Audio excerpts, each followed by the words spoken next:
अब हिंदी साहित्य आपका चलिए आप लोगों का स्वागत है पुनः एक बार। सबसे पहले जो पहला काल आपका आता है हिंदी साहित्य में उसे हम आदिकाल के नाम से जानते हैं। एक बार छोटी सी चर्चा पुनः करेंगे आप लोगों से। देखिए चित्र दिख रहा है आप लोगों को, बता दीजिए एक बार जी। पृथ्वीराज रासो आपको दिख रहा है। चलिए तो ये प्रथम, इसको जानिए कि आपका प्रथम जो है कि आप कवि या महाकवि मान सकते हैं इनको हैं। और प्रथम महाकाव्य तो है करे पृथ्वीराज रासो हिंदी साहित्य का प्रथम महाकाव्य है। और प्रथम महाकवि भी आपके कौन हिंदी साहित्य के हैं? चंद्रप्रदायी। चंद्रप्रदायी दरबारी थे पृथ्वीराज चौहान के। आप जानते ही हैं कि तराइन के युद्ध में, तराइन के प्रथम युद्ध में पृथ्वीराज चौहान जीता था और तराइन द्वितीय युद्ध में पृथ्वीराज चौहान की हत्या हो जाती है। और वहीं से जो है सर तराइन का प्रथम युद्ध शायद 1191 में हुआ था। 1191 पृथ्वीराज चौहान और मोहम्मद गोरी के बीच हुआ था। द्वितीय युद्ध 1 साल बाद हुआ था 1192 ईस्वी में पृथ्वीराज चौहान और मोहम्मद गोरी के बीच हुआ था। प्रथम युद्ध में पृथ्वीराज चौहान जीते, द्वितीय युद्ध में पृथ्वी मोहम्मद गोरी जीतता है। और यहीं से सल्तनत का नींव पड़ती यहीं से है, पृथ्वीराज चौहान से। तो मुख्य रूप से जो पृथ्वीराज रासो का जो काव्य है ये आदिकाल का एक शुरुआती महाकाव्य इसको माना गया। और शुरुआती रचनाओं में इसको सर्वश्रेष्ठ रचना के रूप में भी इसको माना गया, मान्यता दी गई। लेकिन इन सबके पहले जो इतिहास, जो जहाँ से आपका इतिहास मिलता है, हिंदी साहित्य का इतिहास जहाँ से शुरुआत होता है, मैंने बताया आप लोगों को पहले था। कोई बता दे भाई कि हिंदी साहित्य का प्रथम इतिहास लेखक कौन था, किसने लिखा था? कोई बता दे। परीक्षा गुरु नहीं, कोई बोल? नहीं, परीक्षा गुरु तो प्रथम उपन्यास आपका है। वो तो उपन्यास हाँ सर। प्रथम उपन्यास आपका है परीक्षा गुरु, लाला श्रीनिवास दास ने इसको लिखा है। और ये प्रथम उपन्यास आपका है परीक्षा गुरु। लेकिन हिंदी साहित्य का प्रथम इतिहास लिखने वाला कौन है, बता दीजिए, कोई बोल दे। हिंदी साहित्य का प्रथम इतिहास किसने लिखा था? चलिए, कई बार चर्चा इस पर हुई है, बताया भी मैंने कई बार। फ्रांस का निवासी था गार्सा द तासी। फ्रांस का निवासी था गार्सा द तासी। उसने हिंदी साहित्य का प्रथम इतिहास लिखा है फ्रेंच भाषा में। उस इतिहास का नाम है इस्तवार दला लिटरेच्यूर हिंदुई ए हिंदुस्तानी। इस्तवार दला लिटरेच्यूर हिंदुई ए हिंदुस्तानी, ये फ्रेंच भाषा में लिखा गया है। मतलब हिंदी का प्रथम इतिहास जो है फ्रांसीसी ने लिखा है, मतलब भारतीयों ने अपना इतिहास भी नहीं लिखा है। और ये भी जानिएगा कि फ्रांस, ये रचना फ्रेंच भाषा में है और वो फ्रांस का निवासी था गार्सा द तासी।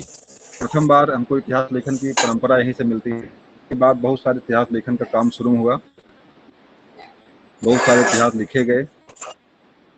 इन सारे इतिहासकारों में जो सबसे महत्वपूर्ण रचना आपको मिलती है हिंदी साहित्य का इतिहास, रामचंद्र शुक्ल की। और कुछ हिंदी साहित्य का आदिकाल हजारी प्रसाद द्विवेदी लिखते हैं। और वर्तमान में एक नए आपके बिल्कुल मॉडर्न के आपके इतिहास का हिंदी साहित्य के इतिहासकार हैं नरेंद्र सिंह, जिन्होंने हिंदी साहित्य का, आधुनिक काल हिंदी साहित्य का इतिहास लिखा है। तो 3-4 लोग बड़े इंपॉर्टेंट हैं आपके लिए। और पुराने लेखक भी कम महत्वपूर्ण नहीं हैं। पुराने लेखक भी जो हैं, जो शुरुआत किए हैं, पहले नाम तो आपको इनका याद रखना आपको है, जो फ्रेंच के थे। इसके बाद के कई राम कुमार वर्मा हुए, आपके रामचंद्र शुक्ल हुए, हजारी प्रसाद द्विवेदी हुए, ये कई इतिहासकार हैं। आपके नरेंद्र सिंह हुए, ये सारे लोग हिंदी साहित्य के इतिहासकार हैं और समालोचक, आलोचक भी हैं। तो इनको भी आपको याद रखना है। जॉर्ज गेसन हुए, ये सारे लोग इतिहासकार आपके हैं। तो हिंदी साहित्य का इतिहासकार, हिंदी साहित्य का प्रथम रचना जो मिलती है वो फ्रेंच भाषा में है। इसके लेखक हैं गार्सा द तासी। चलिए, तो जो आपका आदिकाल जो मिलता है, आदिकाल जिसकी शुरुआत आपकी का शुरुआत कब से कब तक है, इसकी टाइमिंग आदिकाल की क्या है, कोई बताएगा? आदिकाल की टाइमिंग क्या है? 1050 से 1300 1350 तक। 1050 से 1350 तक जो है आपका आदिकाल माना जाता है। लेकिन इसके पहले भी ऐसे आपके अमीर खुसरो का नाम आता है। अमीर खुसरो 746 के अगल बगल था। उसकी बहुत सारी रचनाएं हैं जो आपके शुद्ध लगता ही नहीं का मतलब 746 ईस्वी में लिखी गई हैं। तूतीय हिंद के नाम से प्रसिद्ध है अमीर खुसरो, और उसकी भी कई रचनाएं हैं जो जिससे लगता ही नहीं कि मतलब जैसे बहुत पुराने समय का लिखा हुआ है अमीर खुसरो। तो कई रचनाएं अमीर खुसरो की हैं। तो मतलब अमीर खुसरो जैसे भी कुछ लेखक थे जो आपके लगभग जो है कि मतलब आदिकाल के शुरुआती स्टेज में आपके आते हैं। बताइए आदिकाल का जो प्रथम कवि किसे मानते हैं? आदिकाल का प्रथम कवि कौन था? हिंदी का सरहपत प्रथम थे कवि सर। किसे मानते हैं? सरहपाद, सरहपत थे बिल्कुल सर। सही जवाब आपका। सरहपाद जी नहीं सर। नहीं, अमीर खुसरो नाम कभी कभी आएगा। अगर मान लीजिए सरहपाद नहीं दिया हुआ है तो अमीर सरहपत खुसरो थे, सही कर सरहपत। सकते हैं। और सरहपाद के अलावा भी लोगों का नाम और आता है, जैसे देवसेन सूरी। तो विभिन्न इतिहासकारों ने सरहपाद का नाम मुख्य रूप से आता है। प्रथम आपके जो है कवि में सरहपाद का नाम आता है। सरहपाद के बाद देवसेन सूरी का नाम आता है। फिलहाल अमीर खुसरो का नाम अभी इस तरह परीक्षा में नहीं कभी आया है हिंदी के प्रथम, क्योंकि उन्होंने जो है कुछ चौपाइयाँ, कुछ जो है कि क्या बोलते हैं, कहावतें एक तरह से उन्होंने लिखा है। क्या बोलते हैं, बुझनी टाइप कहावत उन्होंने है। लिखा कुछ है। बुझनी टाइप, जैसे बुझनी नहीं होती, उन्होंने लिखा है कि क्या नाम है, थार उल्टा खड़ा, कैसे है, याद नहीं आ रहा है कैसे लाइन है वो। चलिए, तो मुख्य रूप से देखिए अगर प्रथम कवि की बात आएगी तो आपका सरहपाद ही है। श्रवणाचार्य उसका ग्रंथ है। और जैन साहित्य से आते थे वो, जैन साहित्य। और इस तरह से आपका शुरुआती स्टेज आपकी शुरू होती है यहाँ से। तो इसके बाद देखिए आपका जो काल निर्धारण काल जाने गए यहाँ पे कब से कब तक शुरू होता है। और हिंदी साहित्य का इतिहास बताइए किसने लिखा? हिंदी साहित्य का इतिहास के लेखक कौन है? रामचंद्र शुक्ल हैं। हिंदी साहित्य के आदिकाल के लेखक आपके रामचंद्र शुक्ल है। हजारी प्रसाद द्विवेदी आपके हैं। चलिए अगला देख लीजिए। इसमें एक चीज और जानिएगा, आचार्य रामचंद्र शुक्ल ने ये जो खड़ी बोली है, आचार्य रामचंद्र शुक्ल के अनुसार ये जो खड़ी बोली आपकी आती है, खड़ी बोली, इसके शुरुआती कवि उन्होंने कविगंग को माना है। चंद छंद वर्णन की महिमा एक आता है कि हिंदी साहित्य की प्रथम मतलब रचना जो है कौन सी है, तो कवि चंद छंद वर्णन की महिमा कविगंग ने लिखा है। अकबर के दरबारी थे। अकबर के नवरत्नों में के अगल बगल मतलब लगातार ये भी उन्हीं में शामिल थे। शामिल तो नहीं पूरी तरह से नवरत्नों में थे, लेकिन जो उन्हीं में ये भी अगल बगल साथ रहा करते थे। और ये भी कविगंग का नाम वहाँ बार बार आता है। कविगंग जो है अगर परीक्षा में पूछता भी अगर आपसे तो उसे मिला जुला करके अकबर जो मध्यकाल में आता है। मतलब किस काल में आता है? मध्यकाल में। मध्यकाल का मतलब भक्ति काल में आता है। तो चलिए हम आगे बढ़ते हैं, इसके इतिहास बढ़ते हैं। शुरुआती रचनाएं देख लेते हैं कौन कौन शुरुआती रचनाएं हैं। पहले इसकी विशेषताएं और कुछ रचनाकार के बारे में जान जाइए। देखिए यहाँ पे लिखा भी है, पहले नंबर 1 पे अमीर खुसरो आए हुए हैं। एक सूत्र है बिरगाथा का रचनाकारों का, आज मधु के पत्नी चंद्रा देखा। तो अमीर खुसरो, आज से अमीर खुसरो बना है। जा से जगनिक बना हुआ। जगनिक में बताइए क्या लिखा है?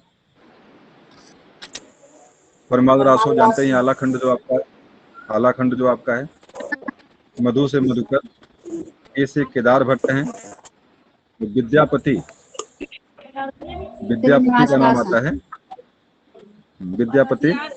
और नल कवि करके कोई हम आप हैं। चंद बरदाई के बारे में आप जाने गए, पृथ्वीराज रासो लिखा इसमें है। और देलहड़ कवि, ये शुरुआती कवि कुछ आपके हैं। इन सबके अलावा देखिए कुछ आदिकाल की कुछ रचनाएं यहाँ पे हैं, कुछ प्रमुख ग्रंथ हैं, रचनाएं हैं। पहली बात तो देखिए स्वयंभू का एक नाम यहाँ लिखा हुआ है, स्वयंभू। स्वयंभू का प्रकृति क्या बोलते हैं, किसका आदि कवि मानते हैं स्वयंभू को? स्वयंभू को प्रकृति का वाल्मीकि कहा जाता है। स्वयंभू को जो है प्रकृति भाषा का वाल्मीकि के नाम से प्रसिद्ध है स्वयंभू। इसे संस्कृत में आपके वाल्मीकि का नाम आता है, उसे प्रकृति भाषा में स्वयंभू का नाम आता है। और उसकी रचनाएं कौन सी लिखी हैं? पाउम चरिव और रिट्ठो में करके लिखा है। दो रचनाएं इसकी हैं। पाउम चरिव बहुत परीक्षा में पूछता है, इसको दिमाग में रखिएगा आप लोग। देखिए अमीर खुसरो के लगभग टाइमिंग का है ये, टाइमिंग लगभग अमीर खुसरो वाली ही है, 783 लिखा हुआ है। और आपके जानते हैं कि अमीर खुसरो मतलब है कि अलाउद्दीन खिलजी, इसका भी टाइमिंग लगभग यही था, तो लगभग उसी टाइम को। लेकिन इसने एक रचना लिखी है। अमीर खुसरो ने पहेलियां लिखी हैं, कुछ और चीजें लिखा है, लेकिन इस तरह की लिखी नहीं है अमीर खुसरो। लेकिन तूतीय हिंद के नाम से, भारत का तोता के नाम से, पैरेट ऑफ इंडिया के नाम से अगर प्रश्न कोई परीक्षा में आपके आता है, तबला और क्या बोलते हैं, दो के आविष्कारक भी अमीर खुसरो ही हैं, नाम बता दीजिए। तबला के आविष्कारक हैं और शायद सितार के भी आविष्कारक हैं, दो के आविष्कारक भी आपके अमीर खुसरो ही हैं। तो तूतीय हिंद, भारत का तोता या पैरेट ऑफ इंडिया, आपका तबला और सितार के आविष्कारक कौन है, तो अगर नाम इस तरह पूछता है तो इसका जवाब आप अमीर खुसरो ही देंगे।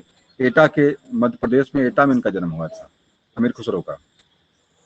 और प्रकृति भाषा का वाल्मीकि का अगर कोई शब्द इस तरह से आपको आता है तो वहां पे आप जो है स्वयंभू को सही करेंगे। और पाउंचरी इसकी रचना है। देखिए अब्दुल रहमान, 12वीं सदी से 13वीं सदी के बीच में लिखा है यहाँ पे, अब्दुल रहमान कोई यहाँ पे थे, तो संदेश राशक करके उन्होंने लिखा है। संदेश राशक खंड काव्य है और वीर कथा के रूप में है। बाद में एक राम सिंह आते हैं। सारी भाषाएं, आप सारी रचनाएं आपकी जो है कि प्रकृत भाषा की, शुरुआती प्रकृत भाषा से की हैं। तो इसके बाद देखिए पाहुड़ दोहा, पाहुन दोहा, इसे पहुना नहीं होता, गाना गाते आप लोग हैं, कोई पहुना आता है या कोई इस तरह का कोई कार्यक्रम घर पे होता है शादी विवाह का, तो वहाँ पे लोग जो है पहुना पहुना करके गाते भी बने। पाहुन माने होता है कि जो आपके घर में मेहमान कोई नया आता है उसको पहुना कहते हैं, तो वही चीज है, पाहुन की जगह पाहुड़ हो गया ये, यही चीज आपका है पाहुड़ दोहा। तो राम सिंह ने इसको लिखा है। शुरुआती रचनाकार आपके हैं, चलिए आगे आ जाइए। देखिए जो आपका अभी देखिए उसका नाम नहीं यहाँ पे मिला अभी, क्या बोलते हैं, जो प्रथम कवि आपका है, नाम बताइए, क्या नाम प्रथम कवि का है? अभी उनका नाम यहाँ नहीं कहीं दिख रहा है, चलिए अभी मिलेगा ही। देखिए यहाँ नीचे मिलेगा आपको, खड़ी बोली का प्रथम कवि, देखिए यहाँ लिखा हुआ खड़ी बोली का प्रथम कवि, खड़ी बोली का प्रथम कवि देखिए यहाँ पे अमीर खुसरो है, यहाँ पे अमीर खुसरो। तो खड़ी बोली का प्रथम कवि देखिए यहाँ लिखा हुआ है। तो बिल्कुल अगर इस तरह से कोई प्रश्न करे जहाँ पे कोई नाम और नहीं दिया हुआ है, और अगर खड़ी बोली की बात आती है, खड़ी बोली में कवि गंग का भी नाम आता है, कवि गंग का। तो लेकिन बहुत बड़े आश्चर्य की बात है कि 7वीं शताब्दी में खड़ी भाषा में जिसने लिखा है वो आपका अमीर खुसरो। चलिए तो देखिए यहाँ पे देवसेन सूरी करके यहाँ पे हैं, देवसेन, श्रवणाचार्य और लघुनज्ञ और दर्शन शास्त्र करके उन्होंने लिखा है। भारतेश्वर, बाहुबली रास शालिभद्र सूरी ने लिखा है। इंदन बाला रास आशगु ने लिखा है। स्थूल भद्र रास आपके जिनधर्म सूरी ने लिखा है। और खेमतगर गिरी रास सूरी की रचना है। कुमाल रासो,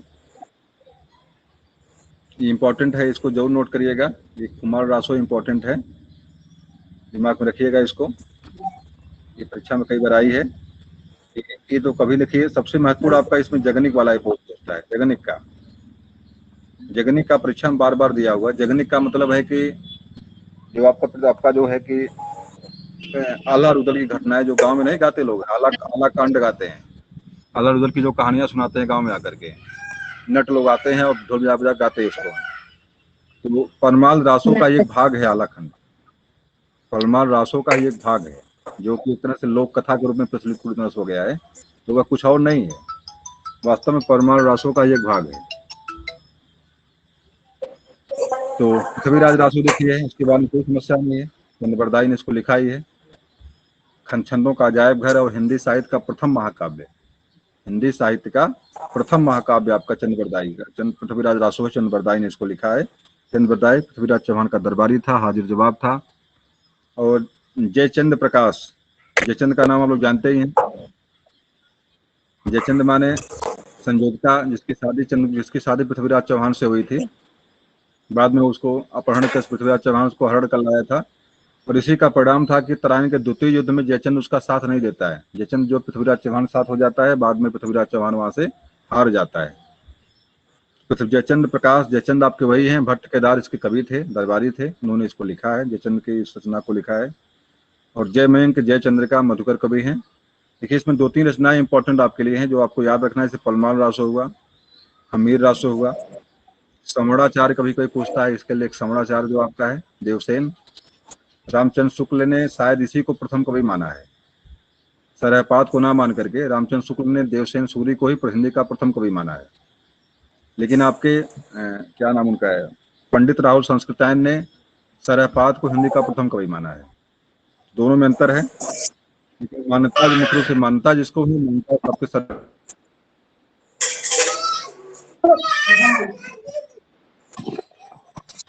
ये भी बड़ा इंपॉर्टेंट है अमीर खुसरो वाले। अमीर खुसरो ने क्या क्या लिखा है, कभी कोई पूछा है तो खलिक खलिक बारी, पहेलियां, मुकरियां, दो सगुने और गजल, ये अमीर खुसरो की रचनाएं हैं। खलिक बारी, पहेलियां, मुकरियां, दो सगुने और गजल। कवि कल्लोल देखिए हैं, कवि कल्लोल हैं, ढोला मारू रा दूल्हा के रचयिता हैं कवि कल्लोल। ये विद्यापति, विद्यापति बड़ा इंपॉर्टेंट है, परीक्षा में कई बार पूछा है कि मैथिल कोकिल के नाम से किसे जाना जाता है। मैथिल कोकिल बताएंगे आप लोग, मैथिल कोकिल के रूप में कौन प्रसिद्ध है? विद्यापति ही मैथिल कोकिल के रूप में विद्यापति। विद्यापति। तो कीर्तिलता, कीर्ति पताका, गोदावरी और गंगा काव्यावली के लेखक आपके हैं विद्यापति हैं। वर्ण रत्नाकर के लेखक आपके ज्योतिर्लिंग।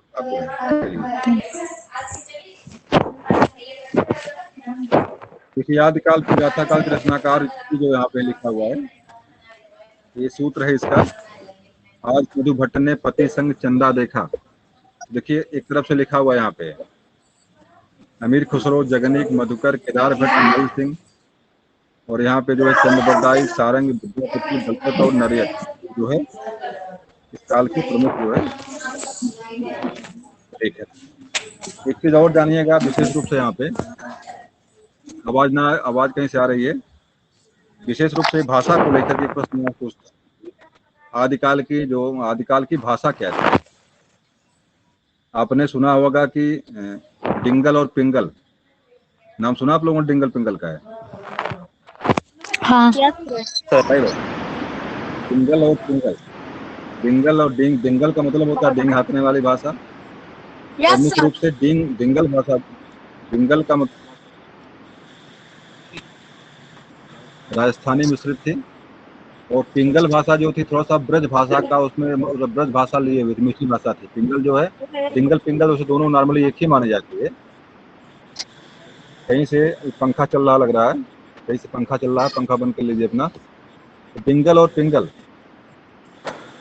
डिंगल और पिंगल दो भाषा इसका आदिकाल की भाषाएं। चलिए पंखा बंद कर लिया, अच्छी बात आपने। अभी भी पंखा चल रहा है या किसी का माइक लगा हुआ है, अपने मोबाइल में माइक कोई लगाया हुआ है। अगर माइक सही नहीं होगा तब भी आवाज लगातार आती रहेगी। तो कोई माइक लगा तो माइक निकाल ले, पंखा चला पंखा बंद कर ले अपना, दोनों में से एक काम कर लेगा तो उसका सही हो जाएगा, जो भी समस्या होगी। तो डिंगल और पिंगल ये दो भाषाएं, मतलब डिंग हाँकने वाली भाषाएं, और पिंगल इसमें ब्रज भाषा का कुछ मिश्रित था उसमें, ये आपके आदिकाल की या रासो काव्य की भाषा थी। दूसरी चीज क्या है कि सबके सब कवि इस काल के जो थे एक तरह से राजाश्रय कवि थे, राजा के सानिध्य में रहते थे, उनकी बातों को चढ़ा बढ़ा के लिखते थे। युद्ध का सजीव वर्णन मिलता है, सबसे बड़ी बात क्या मिलता है, युद्ध का सजीव वर्णन इस काल में मिलता है। युद्ध का वर्णन आप जो है, अगर आप जो है क्या आला खंड देख लीजिए, आला सुनाते लोग हैं तो पूरे युद्ध का वर्णन खूब बढ़िया मिलता है उसमें, सजीव वर्णन। और सारे कवि जो है क्या थे, राजाश्रित थे, मतलब किसी राजा के अधीन जो है रहते, दरबारी थे किसी न किसी राजा के। और सजीव चित्रण, श्रृंगार के ही खूब जो है उसमें बढ़ा चढ़ा के वर्णन किया गया है। और वीर रस प्रधान रस है इस काल का। तो कुछ विशेषताएं आपके इस काल की हैं। और दूसरी चीज क्या है कि इस काल में ऐतिहासिकता लगभग ना के बराबर, जो भी काव्य आप पृथ्वीराज रासो से लेकर कोई काव्य ले लीजिए, ऐतिहासिकता तो है, इतना बढ़ा दिए ये लोग हैं कि मतलब ऐतिहासिकता खत्म हो जाती है उसकी। तो इस तरह की कुछ विशेषताएं आपके आदिकाल की रचनाओं में मिलती हैं। परीक्षा में प्रश्न अगर आता है कि आदिकाल की विशेषताएं कौन सी हैं कौन सी नहीं है, तो इसका कुछ जवाब यहाँ से आप जो है दे लेंगे। चलिए अब हम आपको ले चलते हैं मध्यकाल में। मध्यकाल का मतलब है कि भक्ति काल में। तो भक्ति काल आपका है, देखिए आप जानते हैं कि 1191 ईस्वी में तराइन का प्रथम युद्ध जहां से होता है, वहीं से आपके सल्तनत काल की नींव पड़ती है। और पूरी तरह से भारत जो हिंदू था, हिंदू देश भारत जो था, क्या होता है, धीरे धीरे तुर्कों के अधीन हो जाता है। मोहम्मद गोरी आता है, मोहम्मद गोरी के बाद मुगल आते हैं, और इनको इसे पूरी तरह से जनता ये मान गई कि अब हमारे बचाने वाला कोई हमको और नहीं है। सारे राजा लोग सरेंडर बोल गए हैं। जो आपके राजा लोग जो हैं, जो आपके राजपूत शासन जो था पूरी तरह से छिन्न भिन्न हो गया। सबके सब जो है किसी न किसी मुगल सुल्तान के दरबारी हो गए, या पूरी तरह सरेंडर बोल दिए गए, या मार दिए गए। जनता को बचाने वाला, जनता की बात को सुनने वाला कोई था नहीं।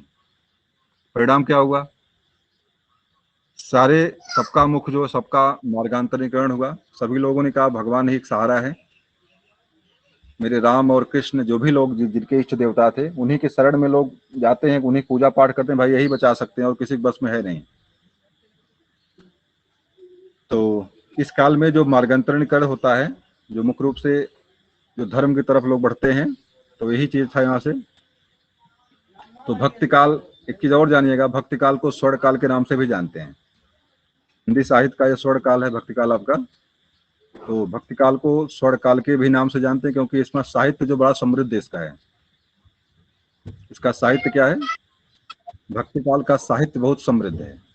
तुलसीदास, सूरदास और बहुत सारे लोग इस तरह से, आपके क्या केशव दास आते इसी में है, आपके मलिक मोहम्मद जायसी का नाम आता है। मतलब इतनी अच्छी अच्छी रचनाएं इस काल में लिखी गई, जिस कारण से कवियों ने, ग्रियर्सन करके एक आते हैं लेखक, ग्रियर्सन ने कहा कि यह काल क्या है, भक्ति काल क्या है, भक्ति काल हिंदी इतिहास, हिंदी साहित्य का स्वर्ण काल है।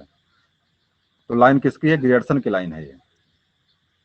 ग्रियर्सन ने कहा कि हिंदी साहित्य का स्वर्ण काल कौन है, भक्ति काल है। ग्रियर्सन की लाइन है, तो ग्रियर्सन के लाइन है यह स्वर्ण काल। तो आप लोग जानिएगा कि हिंदी साहित्य का स्वर्ण काल किसे कहा जाता है, तो आपका भक्ति काल है। और भक्ति काल के बारे में कुछ चीजें अब आपको हम बताते हैं, भक्ति काल में और क्या क्या चीजें हैं। चलिए,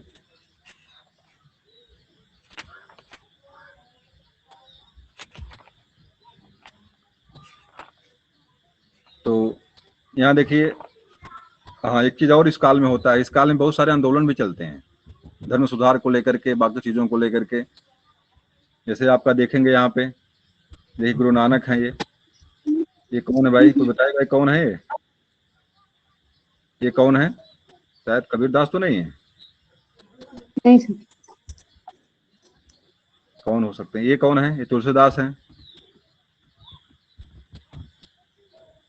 ये आपके ये चैतन्य महाप्रभु हैं, ये मीराबाई हैं, ये रैदास आपके हैं।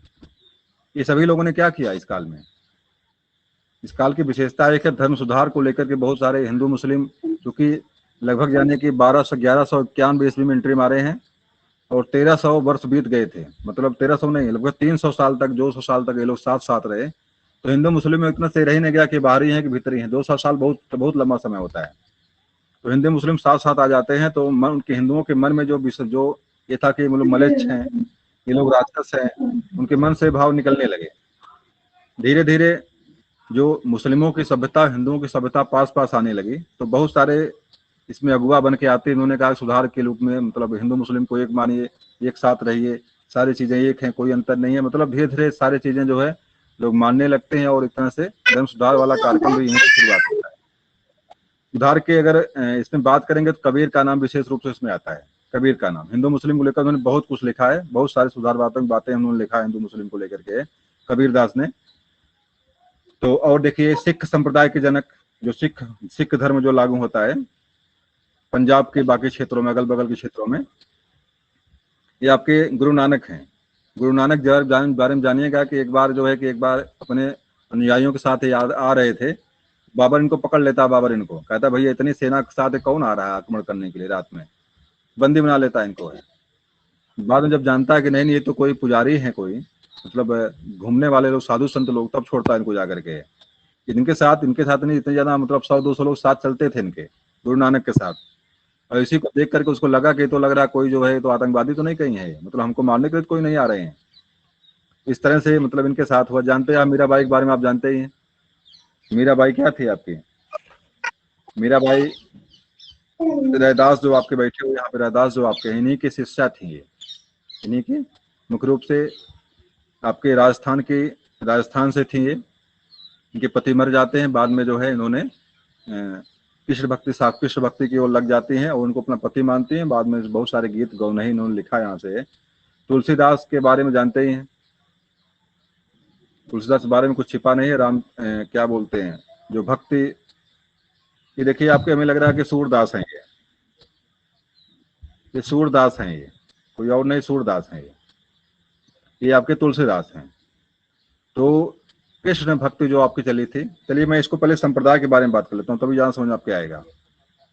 पहले भक्ति काल के संप्रदाय देख लीजिए, कौन कौन संप्रदाय हैं, कैसे कैसे बंटवारा किया गया इसका है, तो सारी बातें आपको आराम समझ में यहाँ से आएंगी।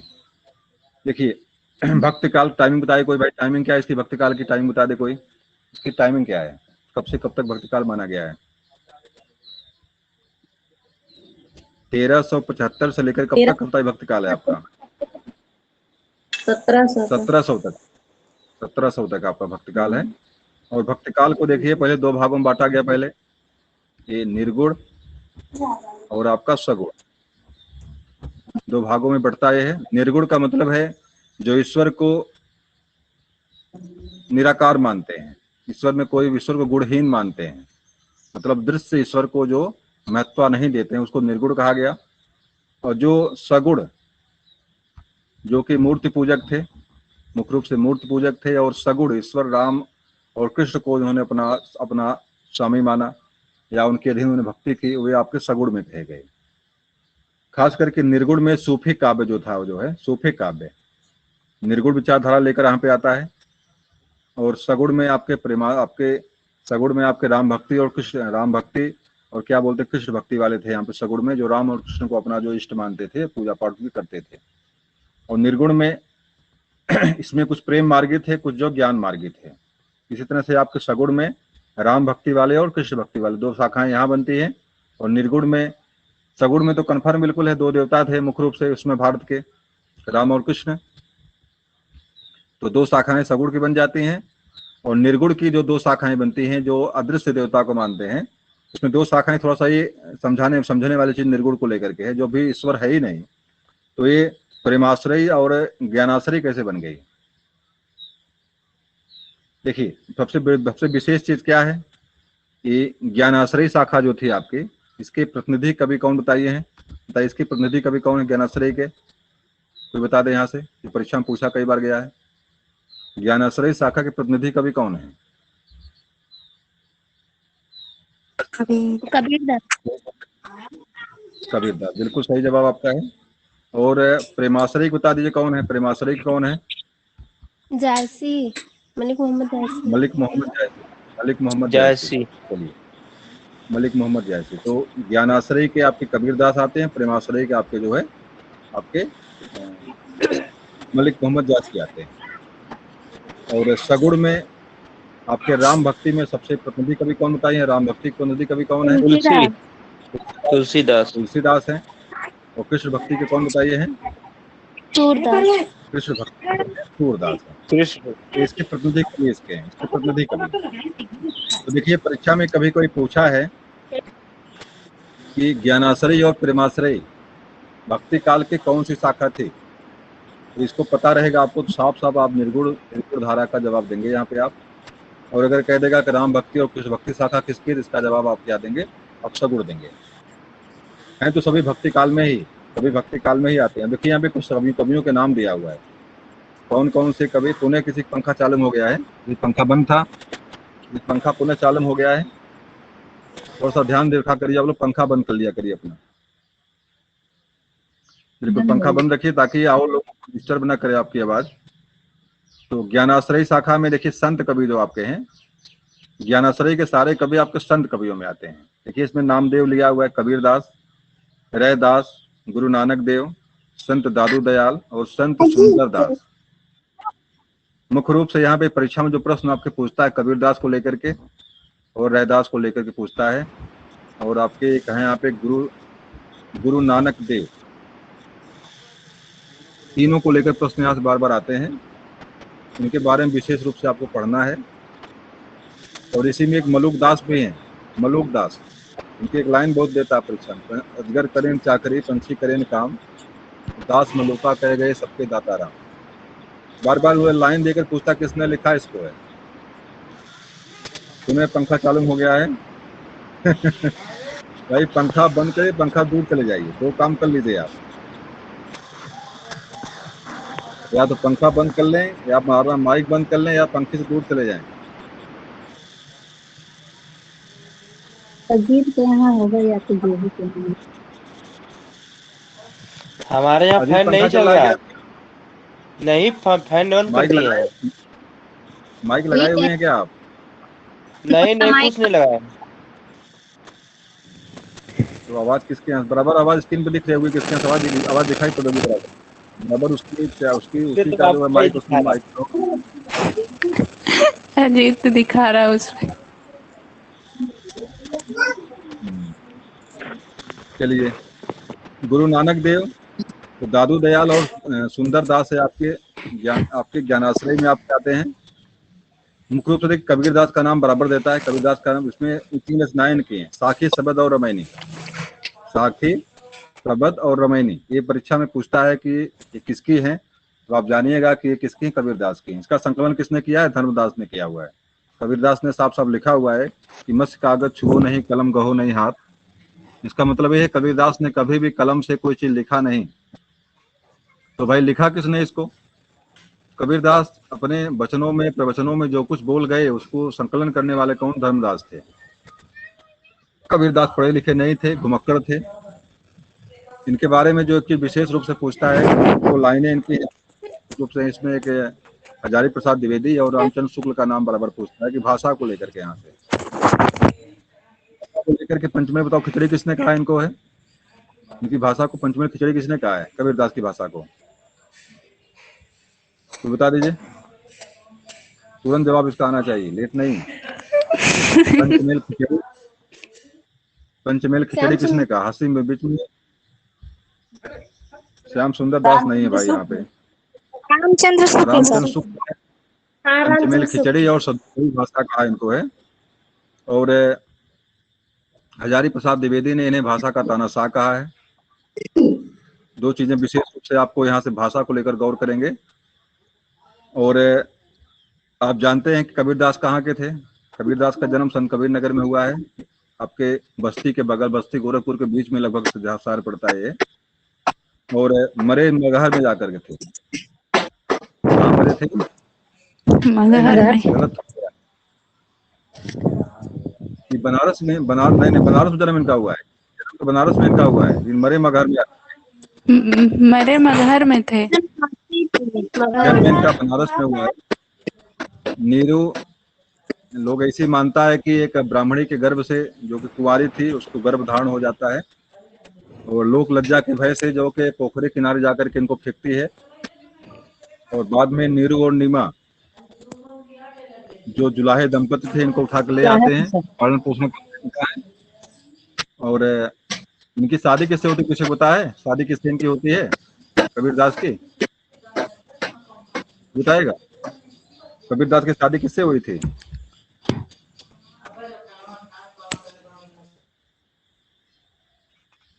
चलिए कोई बता दे भाई। नहीं याद है। की शादी किससे? चलिए नहीं याद है, कोई बात नहीं। तो कबीरदास की देखिए, और इनके संतानें भी थी, जो संतानें इनकी होती हैं। और क्योंकि धर्म कर्म को तवज्जो कब कमाल कहते थे, कमाल और कमाली नाम था, कमाल और कमाली नाम था उनके पुत्रियों का नाम था। और कमाल और कमाली, धर्म कर्म को पहले कम देते थे। एक मांस और एक गुदा, क्या ब्राह्मण क्या सूदा, एक मांस एक गुदा, मतलब ब्राह्मण शूद्र में कोई अंतर नहीं है, दोनों में एक मांस है और एक गुदा है। और इस तरह की बात वो मानते थे और कहते थे कि क्या बोलते, लाइन उनकी एक है, कंकर पत्थर जोड़ के मंदिर मस्जिद लियो बनाए, ताचड़ मुल्ला बाग में भरा हुआ खुदा है। तो मतलब मुस्लिमों पर खूब कमेंट किए थोड़ा बुराइयों को धीरे लेकर खूब धीरे कमेंट बोलो। किए, हिंदू की बुराई को लेकर खूब कमेंट किए, लेकिन सारी चीजों को लेते हुए एक परंपरा बनी हुई थी कि मगहर में जो मरेगा उसको सीधे सीधे नरक जाना होता उसको। तो कबीरदास ने कहा मैं मगहर में ही मरूंगा जाकर के। कबीरदास अंतिम समय में जो है बनारस छोड़ देते हैं, मगहर चले जाते, मगहर में संत कबीर नगर चले जाते हैं और वहीं आकर के बरते हैं। और लोग एक कहावतें इस तरह से है कि मतलब फिलहाल कहावतें होंगी, सही में तो एक बार गया जल्दी था, जल्दी वहां पर गया था मगहर में। तो वहाँ के लोग जो बैठे थे मतलब बताते हैं कि जब कबीरदास जी मरे थे यहाँ पे, तो 2 फूल हुआ जब मरने के बाद, जब इनको लाश उठाई गई तो हिंदू लोग कहे मुझे मेरे हैं, मुस्लिम कहे मेरे हैं ये। तो लाश के तो वहाँ 2 फूल मिले वहाँ पे, और एक फूल हिंदू ले गया, एक फूल मुस्लिम ले गया। मुस्लिम ने दफन किया वहीं पे, हिंदू ने जाके जला दिया उसको। तो आज भी घर में जो है कबीर नगर जिले में है ये, संत कबीर, उन्हीं के नाम से जिला का नाम भी पड़ा हुआ है कबीर नगर, और संत कबीर नगर जिले में जो है वहाँ पे समाधि है जहाँ पे इनको दफनाया गया। कबीरदास निर्गुण जो आपकी शाखा थी, ज्ञानाश्रयी शाखा निर्गुण की थी, उसके प्रतिनिधि कवि थे। और एक चीज और विशेष रूप जानिएगा यहीं पे, कबीर, ये कबीर रचना लिखे, कोई बताए किसने लिखा? कबीर रचना किसकी है, कोई बताएगा? कबीर किसने लिखा है?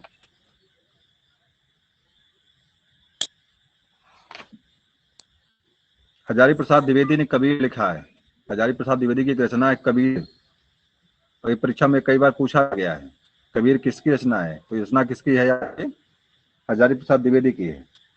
हजारी प्रसाद द्विवेदी ने और कई रचनाएं लिखा है।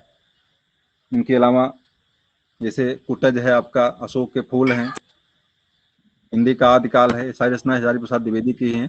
तो कबीरदास के बारे में उन्होंने ये रचना लिखा है, कबीर नाम है उनका, कबीर ग्रंथावली के नाम से उन्होंने संपादन किया था इसका, और कबीर नाम से उन्होंने लिखा है। तो उस कबीर रचना में साखी, शबद और रमैनी तीनों का संकलन वहां पे है हजारी प्रसाद द्विवेदी की रचना में। चलिए बता दीजिए भाई, अजगर करे न चाकरी, पंछी करे न काम, ये लाइन किसकी है? ये नाम बता दीजिए। मलूक दास सर। मलूक दास की, बहुत बढ़िया। भक्तमाल किसने लिखा? भक्तमाल, भक्तमाल की रचना किसकी है? परमाल रासु। ने भक्तमाल लिखा हुआ है। परमाल रासु जगनिक ने लिखा है। और भक्तमाल रचना है आपके नाभादास के, ब्रज भाषा में लिखी हुई है ये, नाभादास ने इसको लिखा है। ये बताइए कबीर के गुरु कौन थे? कबीर के गुरु कौन थे? रामानंद। रामानंद थे। इनके बारे में एक लाइन है, भक्ति उपजो दक्षिण में, लायो रामानंद। तो प्रथम बार जो है कि भक्ति को जगाने का स्रोत काम जो दक्षिण भारत में होता है, रामानंद ने किया था वो। और रामानंद के ही शिष्य थे आपके, 8 शिष्य थे उसमें शिष्यों में आपके कबीरदास भी थे, दादू, पीपा, ये भी इनके शिष्य थे। एक विशेष बात है रामानंद के बारे में, रामानंद ने जाति परंपरा को तोड़ते हुए हर बड़ व्यवस्था के लोगों को अपना शिष्य बनाए। वो ये विशेष बात, प्रथम ऐसे गुरु थे रामानंद जो है जिन्होंने जात व्यवस्था को तोड़ दिया। इनको पहली बार तो कबीरदास को शिष्य बनाने को तैयार नहीं थे वो। कबीरदास ने किया क्या, एक बार जहाँ नहाने जाते सुबह जाते थे बनारस में, इनके सीढ़ी पे जाके सो गए रात में, सुबह यहाँ जाके सो गए जहाँ सुबह नहाने के लिए आते थे। और इनका पैर इनके पेट पे पड़ता है रामानंद का, और नीचे सोए हुए थे वो। कहते हैं बेटा राम राम वो कहो, बेटा राम राम कहो, तो यही राम राम कहते उनको उठाते हैं कबीरदास को। तो अंत में यहीं से जो है कबीरदास को उन्होंने अपना शिष्य स्वीकार करते हैं, और यहीं से बाकी परंपरा को तोड़ करके जो व्यवस्था थी उनकी जो है हिंदू धर्म के श्रेष्ठ जातियों को अपना शिष्य बनाना उनको है, उसको तोड़कर उन्होंने निम्न जात के लोगों को अपना शिष्य बनाते वहां से हैं वो। तो पहली बार एक तरह से यहाँ पे विशेष व्यवस्था आती है कि निम्न जात के लोग भी अब शिष्य बनने को जो है बनने लगे यहाँ करके। तो इस तरह से कबीरदास के बारे में कहानियां यहाँ से हैं। चलिए आ जाइए। तो अब देखिए हम आते हैं आपको लेकर के जो है, इस काल में बात हो गई ज्ञानाश्रय लोगों की, प्रेमाश्रय में जरा आते हैं। प्रेमाश्रय की एक विशेष चीज आपको जानना आपको यहाँ से है। प्रेमाश्रय शाखा जो थी, इसके प्रतिनिधि कवि तो आपके मलिक मोहम्मद जायसी थे, सुल्तानपुर जिले के निवासी थे। बहुत दूर नहीं, आपके गोंडा के बगल में सुल्तानपुर जिला आपका है, वहीं की जन्म इनका है सुल्तानपुर में। और सूफी संप्रदाय जो आपका सूफी संप्रदाय, एक विशेष चीज और जानिएगा यहाँ से, इनकी इस सूफी संप्रदाय की सारी रचनाएं अवधी भाषा में लिखी गई। पहली बात अवधी भाषा में है। सूफी संप्रदाय की सारी रचनाएं अक्सर किस भाषा में? अवधी भाषा में, पहली बात। और मसनवी शैली, मलिक मोहम्मद जायसी की जो रचनाएं लिखी हुई हैं, चाहे वो क्या बोलते, 3 रचनाएं इनकी मुख्य रूप फेमस हैं आपकी, पद्मावत, अखरावत और आखिरी कलाम। सब के सब रचनाएं इनकी जो है मसनवी शैली में लिखी हुई हैं। कई बार परीक्षा में सीधे पूछा इसको है। और सूफी प्रेमाश्रयी शाखा के जो कवि थे, जो लेखक थे, अपने आप को मासूका मानते थे और ईश्वर को मासूक मान करके रचनाएं लिखते थे। मासूक का मतलब होता है प्रेमी और मासूका का मतलब होता है प्रेम का। ये विशेष चीज आप जानिएगा। अपने आप को क्या मानते थे? प्रेम का मानते थे, ईश्वर को प्रेमी मानते थे। और इनका मतलब था कि जिस तरह से प्रेम का अपने प्रिय से मिलने के आतुर रहती है, वैसे ही एक सिख शिष्य भी जो होता है, एक जो है साधक भी होता है, अपने अपने ईश्वर से मिलने को आतुर होता है। और दूसरी चीज क्या है कि इनकी सारी रचनाएं जो भी लिखा इन्होंने है, एक सामान्य जनजीवन की एक कहानी उन्होंने उठाया और उसको उन्होंने एक तरह से लक्षणा करके उन्होंने ग्रंथ सार लिखा इन्होंने, लक्षणा ग्रंथ लिखा इन्होंने। मतलब कहानी तो बिल्कुल सामान्य जीवन की लिखते हैं ये। जैसे नागमती का वियोग वर्णन पढ़ते होंगे आप लोग, नागमती वियोग वर्णन, तो लगता है कि जैसे वास्तव में नागमती और रतन, क्या नाम उनका है, रतन सेन में मिलने को आतुर, लेकिन वास्तव में क्या है? वास्तव में नागमती के रूप में अपने आप को प्रतिबिंबित करते हैं लोग हैं। नागमती के रूप में मलिक मोहम्मद जायसी ने अपने आप को रखा हुआ है और रतन सेन के रूप में उन्होंने ईश्वर को माना है। जिस तरह से नागमती अपने प्रेमी रतन सेन से मिलने को आतुर है, उसी तरह से क्या बोलते हैं, मलिक मोहम्मद जायसी भी अपने ईश्वर से मिलने को आतुर हैं, अपने निर्गुण ब्रह्म से मिलने को आतुर हैं। ये बात यहाँ पे है। तो एक तरह से लक्षणा के रूप में सारे ग्रंथ इनके लिखे गए हैं। अभी आप पढ़ेंगे तो वहां पर तोता किसी मन का प्रतीक है, तो जो नागमती किसी और का प्रतीक है, रतन सेन किसी और प्रतीक अभी मिलेगा आपको। अगर आगे बहुत विस्तृत पढ़ना होगा तो आपको आगे पढ़ेंगे, जब आप जो है आगे जो टीजीटी पीजीटी वाले जो होंगे वहां मिलेंगे तो वहां मिलेगा। प्रश्न भी वहां से पूछता है कि ये नागमती वियोग वर्णन में कौन किसका प्रतीक है? 12 मासा वर्णन कहाँ मिलता है? बताइए भाई कोई, 12 वर्णन का प्रथम उल्लेख कहाँ मिलता है? नागमती वियोग वर्णन में ही मिलता है। नागमती वियोग वर्णन में ही प्रथम बार मिलता है।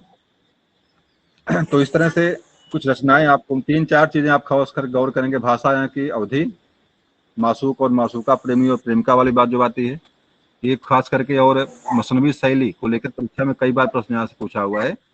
और मलिक मोहम्मद जायसी की रचनाओं को विशेष रूप से आप याद कर लेंगे, आखिरी कलाम, अखरावट और पद्मावत। अभी पद्मावती को लेकर बवाल बीच में जल्दी हुआ था, बाद में उसको पद्मावत कर दिया गया, बाद में उसको क्या कर दिया गया? पद्मावत कर दिया गया। पूरा कई जगह जो पूरा फूक डाले लोग, करड़ी सेना वाले। लेकिन जब फूलन देवी का जो नंगा चित्रण किया गया, नेकेड क्या बोलते हैं, बेंडेड क्वीन में, कहीं पर किसी को नहीं फूका गया। और एक पौराणिक कथा को लेकर कितना हंगामा मचाए लोग जो है। तो एक तरह से जो क्या बोलते हैं, जो स्त्रियों का महत्व और पात्रता जो जात को लेकर हिंदुस्तान में है, अगर कोई एससी ओबीसी मरेगा तो कोई मतलब उसका नहीं है। अगर कोई सामान्य स्त्री के साथ कुछ दुर्घटना घटती है तब विशेष पत्रकार सारे ऐसे लगता है दिन रात खड़े हो जाते हैं। लेकिन कोई अगर छोटे कास्ट की स्त्री पुरुष कोई समस्या कोई खड़ी अगर होती है तो वहां कोई नहीं पूछने वाला उसको। बेंडेड क्वीन को बिल्कुल नंगा दिखाया गया, वहां पर कभी लाठी भाला नहीं चला, कभी जो है कभी कोई बवाल नहीं हुआ। लेकिन जो है कि पद्मावती का सिर्फ जो है कि एक बार वर्णन किया गया उसमें, पद्मावती का वर्णन, तो वहां पे इतना बवाल कर दिए वो लोग। फिलहाल जो भी है सब राजनीतिक चीजें हैं, लेकिन कहीं न कहीं से हम लोग भी इसके बारे में अवेयर होना चाहिए। तो देखिए मलिक मोहम्मद जायसी के बारे में कुछ थोड़ा सा जाना आपने। मुल्ला दाऊद का नाम, इसकी रचना कौन सी? मुल्ला दाऊद कोई बताएगा भाई, रचना क्या उन्होंने लिखा है? मुल्ला दाऊद ने शायद लिखा है चंदायन रचना इसकी। कुतुबन के बारे में बताइए भाई, कुतुबन ने क्या लिखा? बड़ी फेमस रचना कुतुबन की है। कुतुबन ने क्या लिखा है? कुतुबन और मंझन नाम यहाँ पे देखिए हैं, कुतुबन और मंझन, बता दीजिए कोई बताए। मुल्ला कुतुबन ने क्या लिखा है? मंझन मधुमालती ने लिखा है, मंझन रचना किसकी है? मंझन ने मधुमालती। कुतुबन ने क्या लिखा है? मृगावती लिखा है। कुतुबन ने मृगावती लिखा है, मंझन ने मधुमालती लिखा है। और इसी तरह हंस जवाहिर और बहुत सारी रचनाएं इस काल में हैं, लिखी गई हैं। तो थोड़ा सा आपको उनके बारे में भी जानना चाहिए, किसने क्या लिखा हुआ है। अभी देखिए आगे मिलेगा, अभी नीचे सब सारी चीजें देखिए यहाँ पे है। कुतुबन देखिए मृगावती, मंझन मधुमालती, ये सारी चीजें देखिए यहाँ लिखी हुई हैं। चलिए अब जरा इसमें आते हैं, हमें राम भक्ति वाले में आते हैं। सगुण धारा में हम लौटते हैं राम भक्ति और कृष्ण भक्ति को लेकर के। देखिए राम भक्ति के प्रतिनिधि कवि कौन आपके हैं? साफ देखिए पहले नंबर पे ही है तुलसीदास। तुलसीदास रचनाएं कई बार लिखाया गया, बताने की आवश्यकता नहीं है। और कृष्ण भक्ति के देखिए यहाँ पे वल्लभाचार्य लिखा हुआ है और यहाँ लिखा हुआ है सूरदास, क्योंकि वल्लभाचार्य के ही शिष्य कौन थे? वल्लभाचार्य के ही शिष्य थे। वल्लभाचार्य के 4 शिष्य थे। 4 शिष्य कौन थे? चलिए अभी उसको हम दिखाएंगे आपको हम। तो कृष्ण भक्ति के फिलहाल प्रतिनिधि कवि के रूप में जो है सूरदास का ही नाम आता है। सूर सरावली, साहित्य लहरी और एक कौन सा? सूर सागर। 3 रचनाएं सूरदास की हैं। ये अंधे थे, दिखाई नहीं पड़ता था इनको, लेकिन बाद में लोग ये कहते हैं ऐसा बिल्कुल नहीं हो सकता, क्योंकि जो लिखा इन्होंने है ये कहीं न कहीं से पहले अंधे नहीं थे, बाद में अंधे हुए थे। पहले चीज देखे हैं, बाद में अंधे हुए हैं। तो कृष्णदास देखिए यहाँ पे हैं, नंददास हैं, वल्लभाचार्य हैं और आपके परमानंद दास, कुंभन दास, चतुर्भुज दास, छीत स्वामी, गोविंद स्वामी और मीराबाई। फिलहाल 8 लोग तो आपके अष्टछाप वाले, इसमें 8 लोग अष्टछाप वाले हैं। इसमें से एक मीराबाई आती हैं जो बाद में आती हैं। मीराबाई एक ऐसी अष्टछाप में नहीं थी उसमें, बाकी 8 लोग तो इसमें जो नाम दिख रहा है यहाँ से लेकर यहाँ तक, ये सब के सब अष्टछाप वाले हैं। तो अष्टछाप के बारे में भी आपको दिमाग में रखना। मैं बताया था आपको कि वल्लभाचार्य और कुंभन दास, यही लोग 2 लोग थे ना, वल्लभाचार्य और विट्ठलनाथ। 4 इनके शिष्य मिलकर के जो है अष्टछाप की स्थापना होती है। द अष्टछाप का जहाज किसे कहा जाता है? कोई बता दे। अष्टछाप का जहाज किसे कहते हैं? सूरदास को कहते हैं। ये जरा देख लीजिए, पहले अष्टछाप देख लीजिए, अष्टछाप में कौन से हैं ये देखिए। अष्टछाप के कवि जो है, इसको दिमाग में जरा रख लीजिए बढ़िया से अपने, कि भूले ना भाई। देखिए वल्लभाचार्य के शिष्यों में सूरदास देखिए हैं यहाँ पे, सूरदास, कुंभन दास, परमानंद दास और कृष्णदास।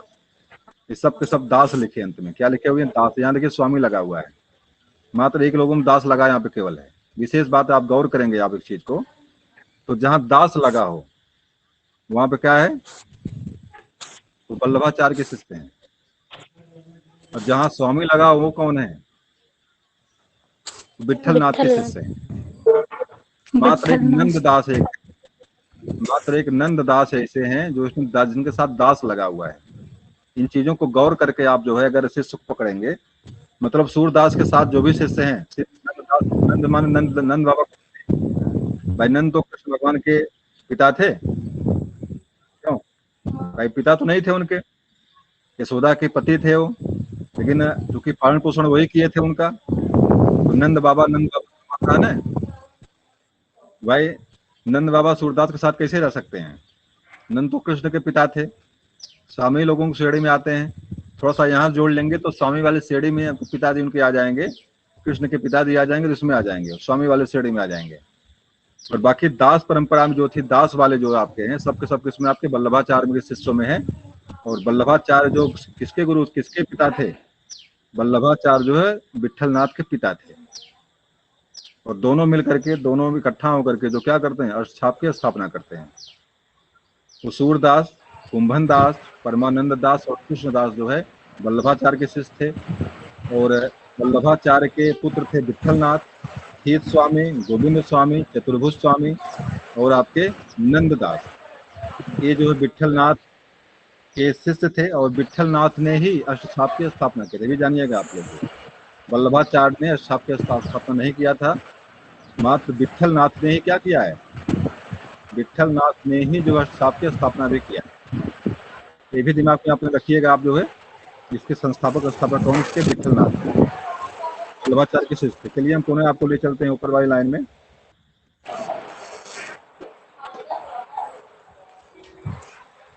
तो बात हो रही थी सूरदास को लेकर के। बाकी नाम मिल गए आपको कि नंददास मिल गए, इस स्वामी वाले कैटेगरी में आते हैं। सूरदास देखिए इसी में है, परमानंद दास इसी में है, कुंभन दास, चतुर्भुज दास, शीत स्वामी, सारे लोग देखिए। मीराबाई मात्र एक ऐसी मिलती हैं जो कि इनकी कवियों में शामिल नहीं थी, जो कि इन कवियों में शामिल नहीं थी। तो मीराबाई के बारे में आप जानते ही हैं, राग गोविंद, गीत गोविंद, और पता नहीं कैसे मायरा करके है, और कुछ रचनाएं की बड़े फेमस है, मेरे बसों में मैंने नंदलाल। ये सारी रचनाएं मीराबाई के बारे में पूछता है। तो मीराबाई के बारे में आप याद रखेंगे यहाँ से, मीराबाई ने क्या चीजें कहा है। और देखिए राम भक्ति को लेकर के तुलसीदास यहाँ पे है, दास है, नाभा दास और हृदय राम, ये सारे लोग आपके राम भक्ति शाखा में आपके आते हैं और भक्ति काल में आपके शामिल हैं। और विशेष रूप से तुलसीदास के बारे में अगर बात आई तो वहाँ पे एक व्यक्ति का चर्चा और जरूरी है, रहीम का नाम वहाँ पे आना जरूरी है, क्योंकि रहीम के बारे में प्रश्न कई बार परीक्षा में आए हुए। तुलसीदास समकालीन थे अकबर के, और अकबर के नवरत्नों में थे अब्दुल रहीम खान खाना। नगर शोभा रचना किसकी है? नगर शोभा, रहीम के दोहे, बरवे नायिका, ये किसने लिखा है? बताइए भाई। ये रचनाएं रहीम दास, ये रचनाएं रहीम, बरवे नायिका, नगर शोभा और रहीम के दोहे सब किसने लिखा है? ये अब्दुल रहीम खान खाना ने लिखा है। ये अकबर के दरबारी थे, अकबर के नवरत्नों में एक थे, मनसब 7,000 मनसबदार थे और बैरम खां के पुत्र थे। विशेष बात, क्या किसके पुत्र थे?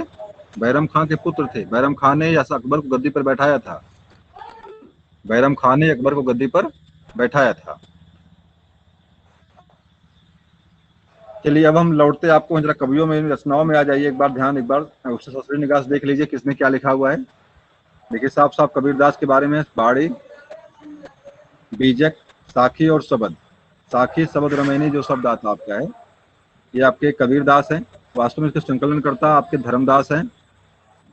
और कबीर रचना जो है किसने लिखा है? हजारी प्रसाद द्विवेदी ने लिखा है। देखिए दादू दयाल यहाँ पे आ गए आपके, साखी और पद लिखे हैं। रैदास के बारे में एक प्रश्न, एक पदावली आती है बराबर परीक्षा में पूछी जाती, नाम बता दीजिए भाई। जो मन चंगा कठौती में गंगा, किसके बारे में कही जाती है कहावत है ये? रैदास के बारे में। रैदासी एक संप्रदाय है जिसके संस्थापक कौन थे? रैदासी थे। रैदासी परंपरा संप्रदाय के संस्थापक कौन थे? रैदास थे। तो उनके बारे में एक और चंदन वाला, तुम चंदन हम पानी प्रभु जी तुम चंदन, ये भी लाइन कई बार परीक्षा में आई हुई आपकी रैदास से। तो तुम चंदन हम पानी, और आपका क्या बोलते हैं, जो मन चंगा कठौती में गंगा, रैदास के बारे में कहावत प्रसिद्ध है ये। सुंदरदास के बारे में जो आता है परीक्षा में, सुंदरदास, ये जो निर्गुण कवियों में सबसे पढ़े लिखे कवि आपके सुंदरदास ही थे। एक बार परीक्षा में ये भी प्रश्न सीधे दिया हुआ, सबसे पढ़े लिखे कवि कौन थे? इसका जवाब आपका सुंदरदास है। सुंदर विलास इन्होंने लिखा क्या? इन्होंने सुंदर विलास लिखा हुआ है। सुंदर। चलिए निर्गुण वाले में आ जाइए। मलिक मोहम्मद जायसी के बारे में आप जान ही रहे हैं। पद्मावत, अखरावत, आखिरी कलाम, 3 रचनाएं रूप से इनकी हैं। आखिरी कलाम यहाँ नहीं लिखा हुआ, इसको भी नोट कर लीजिए यहाँ पे। आखिरी कलाम, कुतुबन का मृगावती, मंजन का मधुमालती, उस्मान का चित्रावली, आलम का माधवनाल और नूर मोहम्मद का जो है इंद्रावती, अनुराग बासुरी। ये जो आपकी रचनाएं ये निर्गुण प्रेम मार्गी की हैं। अवधी भाषा में सारी रचनाएं लिखी हुई हैं। और मसनवी शैली में मलिक मोहम्मद जायसी ने मसनवी शैली में लिखा है। मलिक मोहम्मद जायसी प्रेम मार्गी के प्रतिनिधि कवि हैं। ठीक, जरा सगुड़ वाले में आ जाइए। सगुड़ वाले में आपके भाई राम भक्ति में देख लीजिए, पहले तुलसीदास हैं, नाभादास हैं, आपके स्वामी अग्रदास हैं, रघुराम सिंह हैं। चलिए भाई इसमें देखिए तुलसीदास रचनाएं सबको याद होनी चाहिए, सारी रचनाएं की याद सबको होनी चाहिए कि इसने क्या लिखा है, किस भाषा में लिखा हुआ है, कौन आपके अवधि में है, कौन ब्रज भाषा में लिखा हुआ। 2 रचनाएं इनकी, 3 रचनाएं ब्रज भाषा में, सारी रचनाएं की अवधि में। तो रामचरितमानस सभी को पता है। अवधि। विनय पत्रिका ब्रजभाषा में लिखी गई है। कवितावली भी शायद ब्रजभाषा में लिखी गई है। ब्रजभाषा। गीतावली के बारे में नहीं पता हमको है। वैराग्य संदीपनी, रामलला नैच्छू और भी रचनाएं इनकी बहुत सारी हैं तुलसीदास के। ये भी आपको इनके बारे में भी आपको जानना चाहिए। तो आगे देखिए, इसमें है रामचरितमानस आपका दोहा और चौपाई में लिखा गया है। नहीं, दोहा चौपाई में, दोहा सोरठा में है। दोहा और चौपाई में है। सोरठा के पद भी कहीं कहीं उसमें आए हुए हैं। दोहा में है, चौपाई में है, और सोरठा के पद भी वहां पे कहीं कहीं आए हुए हैं। और नाभादास का देखिए भक्तमाल है, परीक्षा में कई बार परीक्षा में पूछा गया। सर छंद भी है। अरे छंद में तो छंद पूरा छंद है वो तो। दोहा सोरठा तो छंद ही है। जी सर, दोहा चौपाई सोरठा। हाँ, लेकिन मुख्य रूप से दोहा और चौपाई में ही लिखा गया है। उसमें सोरठा के पद भी कहीं कहीं बीच में आए हुए हैं। जब आपका ग्राफ खत्म होता है तो वहाँ पे सोरठा मिलता है आपको। जी सर, सोरठा मिलता है। तो नाभादास में भक्तमाल लिखा हुआ है। और ये रचनाएं इंपॉर्टेंट कम है, जरा इनको देख लीजिए। सगुड़ वालों ने क्या क्या लिखा। सूरदास के बारे में ज्यादा आपको याद रखना है भाई। सूरदास को क्या बोलते हैं, ये वात्सल्य सम्राट के नाम से जाना जाता है इनको है।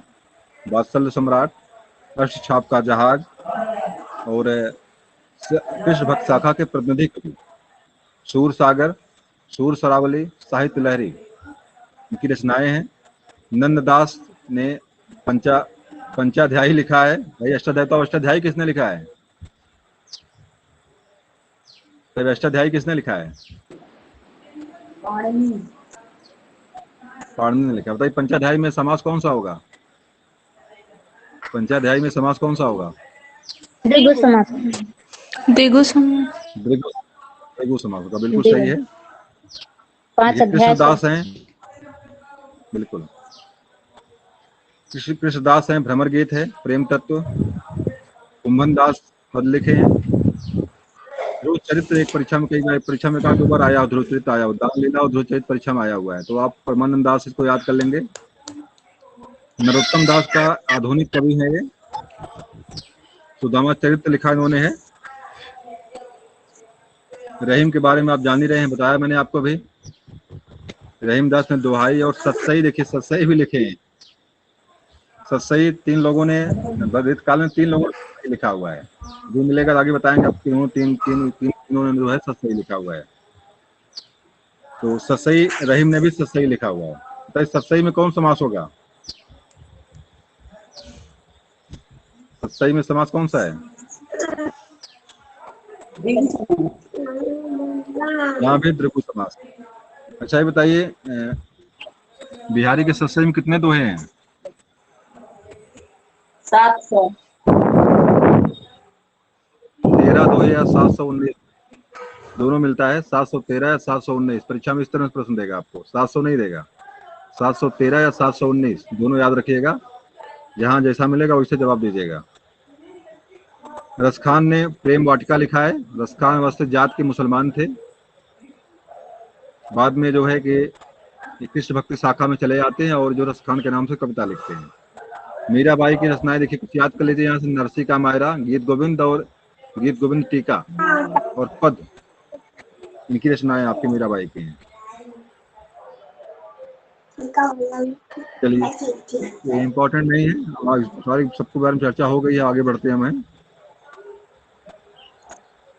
रीत काल में आ जाइए। अब जरा रीत काल में आ जाइए।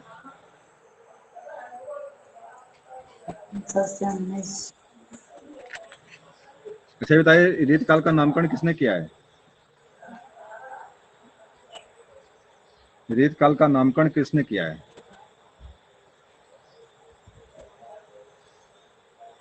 तो बता दे हमको, रीत काल का नामकरण किसने किया है? रीत काल, कोई बोल दे। रामचंद्र शुक्ल सर। बिल्कुल सही जवाब आपका है। रामचंद्र शुक्ल ने ही रीत काल का नामकरण किया है। और बता भक्तिकाल का नामकरण किसने किया है? भक्तिकाल का नाम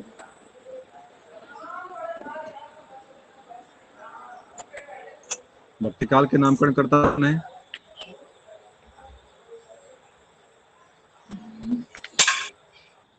बताओ भाई, भक्तिकाल का नामकरण किसने किया है? रामचंद्र शुक्ल ने ही किया है।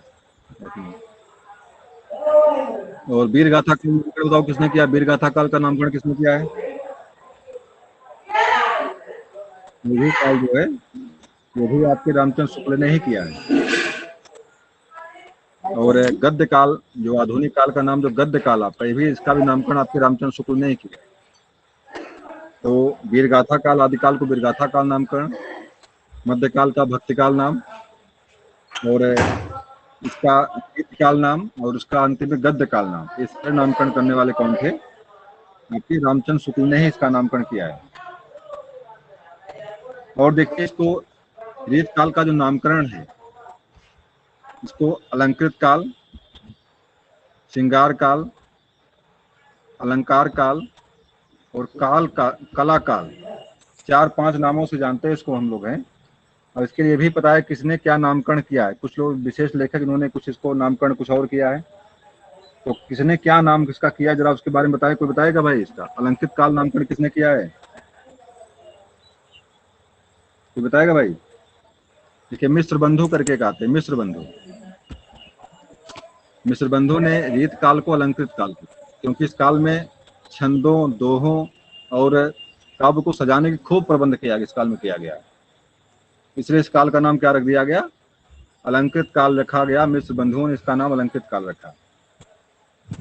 देखिए, इसके बाद एक रखते हैं साल, उन्होंने जो है इसे कला काल कहा है। यहाँ पे जो है मैंने कहा नोट लीजिए, रमाशंकर शुक्ल ने इसे कला काल के नाम से कहा है। और श्रृंगार काल नामकरण जो है ये जय किशन प्रसाद करके कोई एक लोग हैं, उन्होंने इसे श्रृंगार काल कहा है इस काल को। और अंत में जो आपका अलंकृत काल करके है, यहाँ पे इसके लिए कोई शब्दावली, कोई लेखक का नाम यहाँ नहीं मिल रहा है, उसको छोड़ देते। लेकिन आप जानिएगा कि कला काल, श्रृंगार काल, फिलहाल ये परीक्षा में कहीं पूछा नहीं आप लोगों से गया है, खासकर टीजीटी पीजीटी के लिए प्रश्न यहाँ से है ये, इस काल का नामकरण क्या है। देखिए टाइमिंग देखिए इसका दिया हुआ 1790, 1700 से लेकर 1900 तक।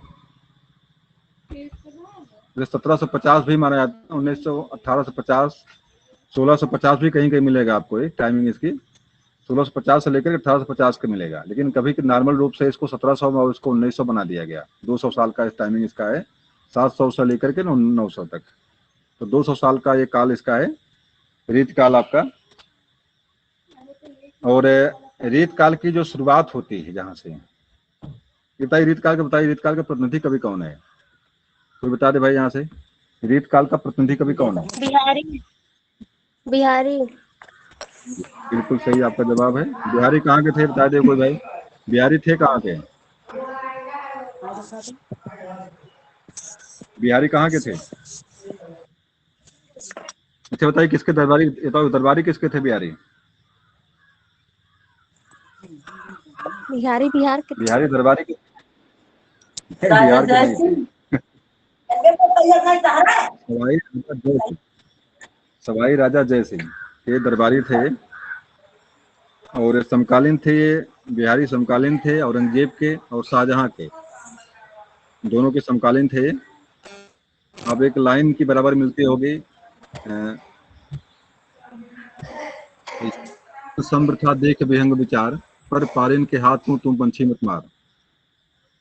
स्वार्थ सुकृत न सम्र था देख विहंग विचार, और पर पारिन के हाथ में तुम पंछी मत मार। औरंगजेब क्या कर, औरंगजेब जो है कि राजपूत शासकों का विनाश कर रहा था, और राजा जय सिंह उसका सहयोग कर रहे थे लगातार।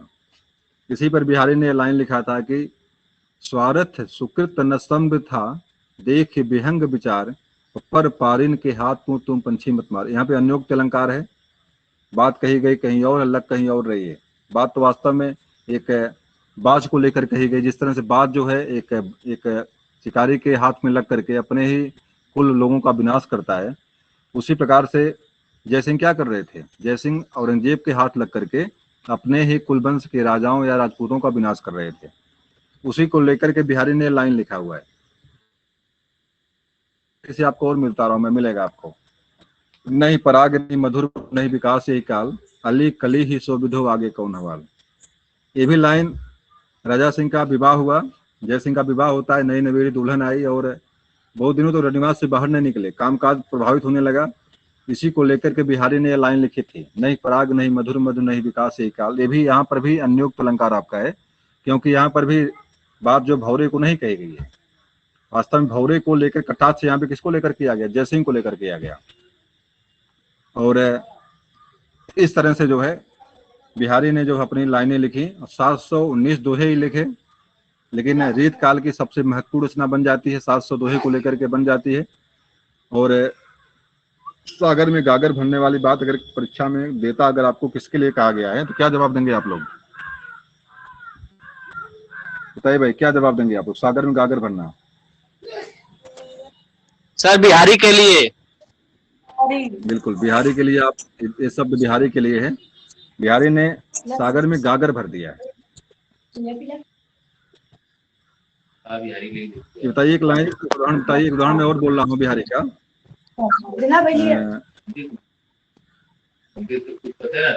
ज्यों ज्यों डूबे श्याम रंग त्यों त्यों, एक लाइन बिहारी की है। या अनुरागी चित्त की गत समझो नहीं कोय, ज्यों ज्यों डूबे श्याम रंग त्यों त्यों उज्जवल हो। लाइन किस किताब, कौन सा उदाहरण है, किस कौन सा अलंकार है यहाँ पे? अलंकार कौन सा है? अनुरागी चित्त की गत समझो नहीं कोय, ज्यों ज्यों डूबे श्याम रंग त्यों त्यों उज्जवल हो। अलंकार कौन सा है? विरोधाभास। बिल्कुल जवाब सही आपका, विरोधाभास अलंकार यहाँ पे है। और इसी को आगजी मोरन अंग्रेजी में कहते हैं, आगजी मोरन। इत आवत चली जात उत चली चली छसातन हाथ, लगी हिडोले सी रही लगी उशासन साथ। तो यहाँ पे कौन सा अलंकार है? इत आवत जात उत चली छसातन हाथ और लगी हिडोले सी लगी उशासन साथ। इसमें कौन सा अलंकार है? यहाँ पे आपका अतिशयोक्त अलंकार है, अतिशयोक्त हाइपर बोले यहाँ पे। क्या है कि एक नायिका इतनी दुबली हो गई है, सांस लेती है तो 7 फुट पीछे चली जाती है, और सांस छोड़ती है तब क्या होता है? सांस लेती है 7 फुट आगे फिर उसका, और सांस छोड़ती है 7 फुट पीछे चली जाती है। भाई आश्चर्यजनक ही तो है, ये संभव तो है नहीं। तो मतलब एक तरह से और जानिएगा कि इनकी सारी रचनाएं जो दोहे में है। सतसई किसमें लिखी गई है? सतसई दोहे में लिखी गई है। दोहा। मेरी भव बाधा हरो राधा नागर सोए, जातन की छाई पड़े श्याम हरित दुखी। इसमें कौन सा अलंकार है? सुरेश अलंकार है इसमें। सुरेश अलंकार है, बिल्कुल। तो इस तरह से इनके सारे उदाहरण जो बिहारी के हैं, इस तरह से बिहारी के सारे उदाहरण जो आपके हैं अलंकारों के अच्छे उदाहरण हैं। और दोहा, जो भी दोहा के बताइए, दोहा में कितने कितने पद होते हैं? एक पद में द्वितीय तृतीय चतुर्थ में पद कितने कितने होते हैं? अक्षर कितने कितने होते हैं? बताइए, दोहा मात्रात्मक है? दोहा मात्रात्मक छंद है कि वर्णात्मक छंद है?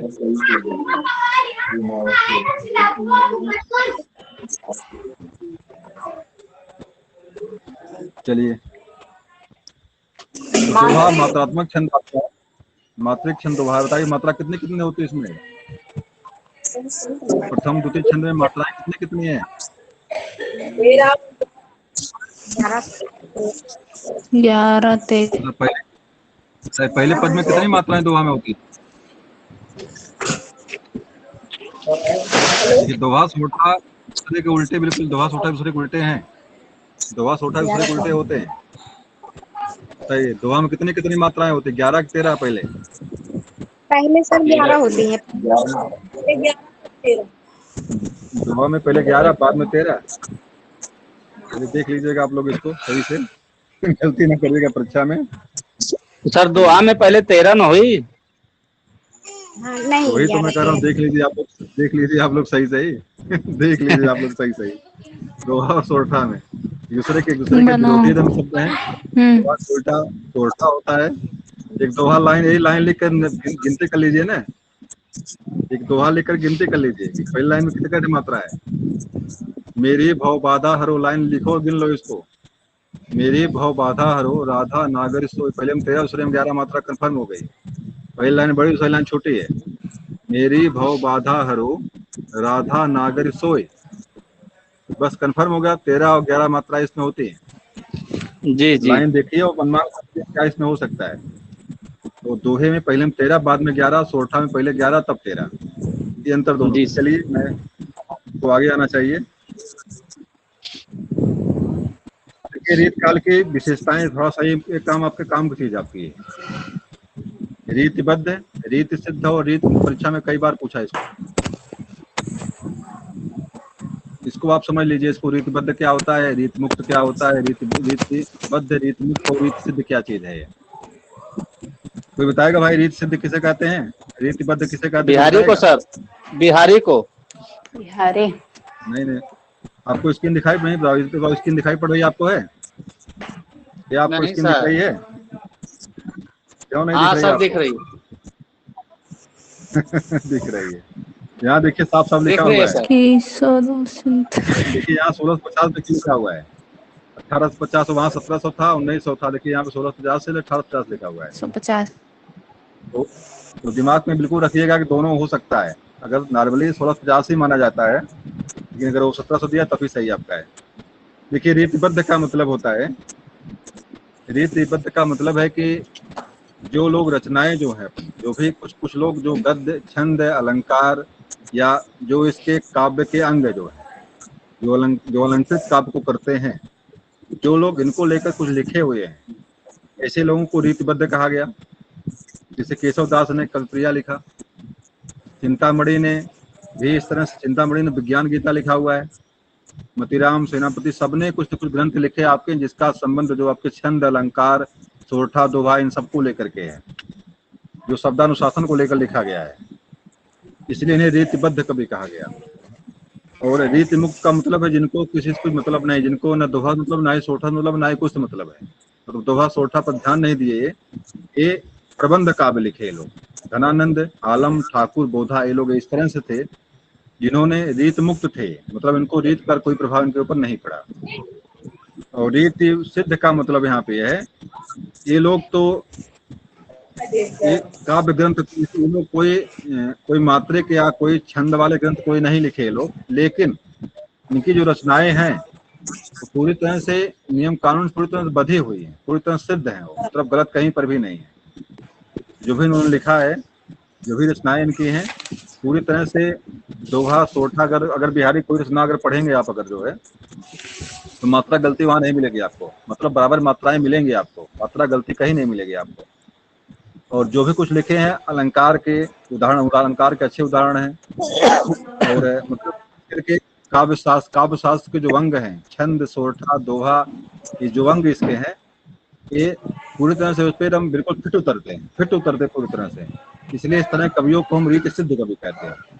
हाँ, बिल्कुल सही है कि बिहारी ने कोई रस नहीं लिखा, बिहारी ने कोई रीति काव्य, रीति ग्रंथ कोई नहीं लिखा, लेकिन इनकी रचनाएं जो भी हैं, जो भी लिखे हुए हैं, इनके जो नियम कानून से बधी हुई है, इसलिए इनको रीत सिद्ध कहा गया। तो मतलब रीत सिद्ध की बात कर परीक्षा में, असल परीक्षा में पूछता है कि बिहारी हैं या रसनिधि हैं, दोनों लोग जो रीति सिद्धि कवि हैं, रीति सिद्ध कवि हैं। और रीतिबद्ध में केशवदास का नाम आता है, चिंतामणि का नाम आता है, मतीराम का आता है, सेनापति का, देव का। अभी हम लिखाएंगे क्या क्या लिखे लोग हैं। रीत मुक्त में घनानंद, आलम, ठाकुर और बोधा, ये रीत मुक्त कवियों में आते हैं। इनको रीत से कोई मतलब इनको नहीं है। परीक्षा में कई बार प्रश्न यहाँ से पूछा, इसलिए इसको मैंने यहाँ पे दिखाया आपको। जरा आ जाइए नीचे अब,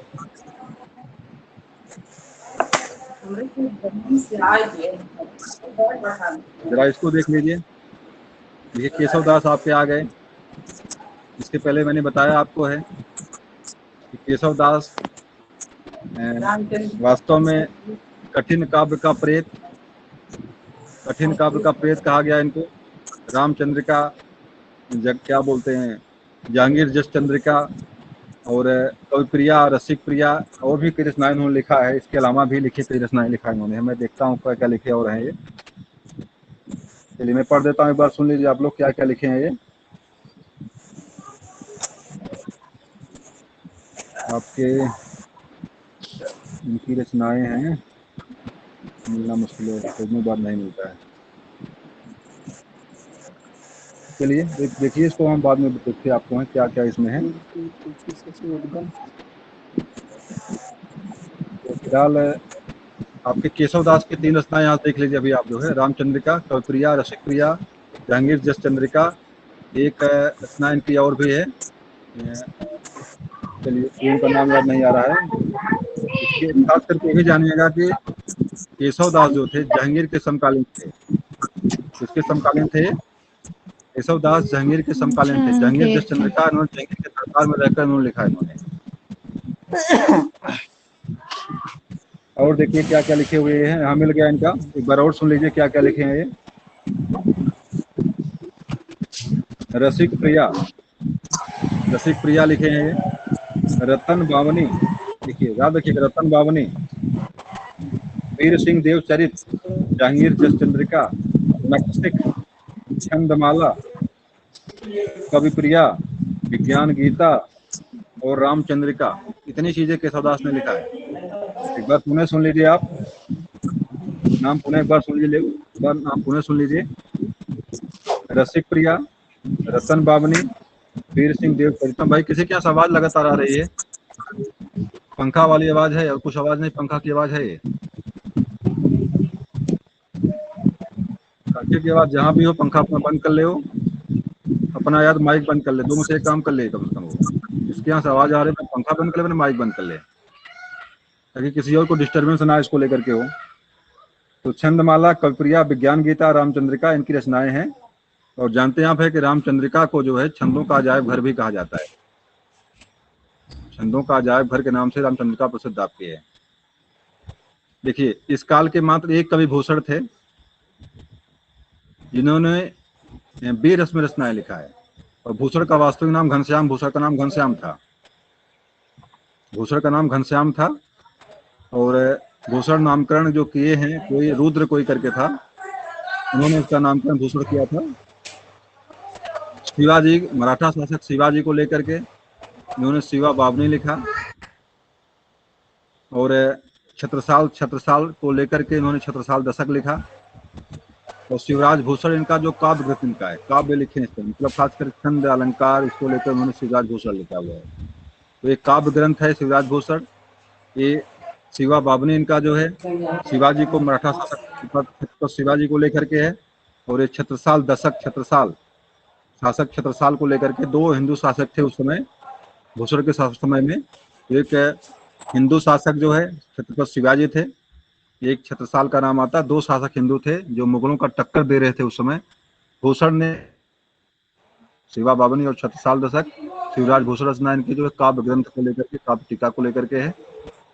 मतिराम, रसराज, मतिराम सत्सई और ललित ललाम, ये परीक्षा में, ललित ललाम परीक्षा में कई बार आया हुआ है, इसलिए विशेष रूप से इसको यहाँ से याद कर लीजिएगा। ललित ललाम को विशेष रूप से याद कर लीजिएगा, इसको परीक्षा में कई बार आया हुआ है। तो ये मतिराम की रचना है। बिहारी के बारे में आप जानते हैं, बिहारी सत्सई लिखे हुए हैं, सत्सई में कोई समस्या नहीं, सबको पता है। पद्माकर की रचना है गंगा लहरी, कई बार परीक्षा में आई हुई है गंगा लहरी। और पद्माभरण, राम रसायन, तीनों रचना इनकी इंपॉर्टेंट है। राम रसायन, गंगा लहरी और पद्माभरण परीक्षा में कई बार इनकी आई हुई है। चलिए आधुनिक काल में जरा आ जाइए। आधुनिक काल, एक बार इसका आप डेट देख लीजिए, डेट कब से कब तक है, टाइमिंग देख लीजिए इसकी। देखिए आधुनिक काल में 1850 तक तो आपका जो एज चलता है,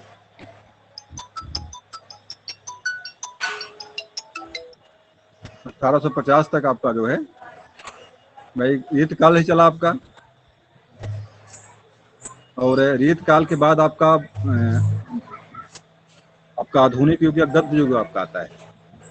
और गद्य युग में शुरुआत किससे होती है? भारतेंद्र हरिश्चंद्र से होती है। तो भारतेंद्र हरिश्चंद्र ने से आपका भारतेंद्र युग का शुरुआत होती है।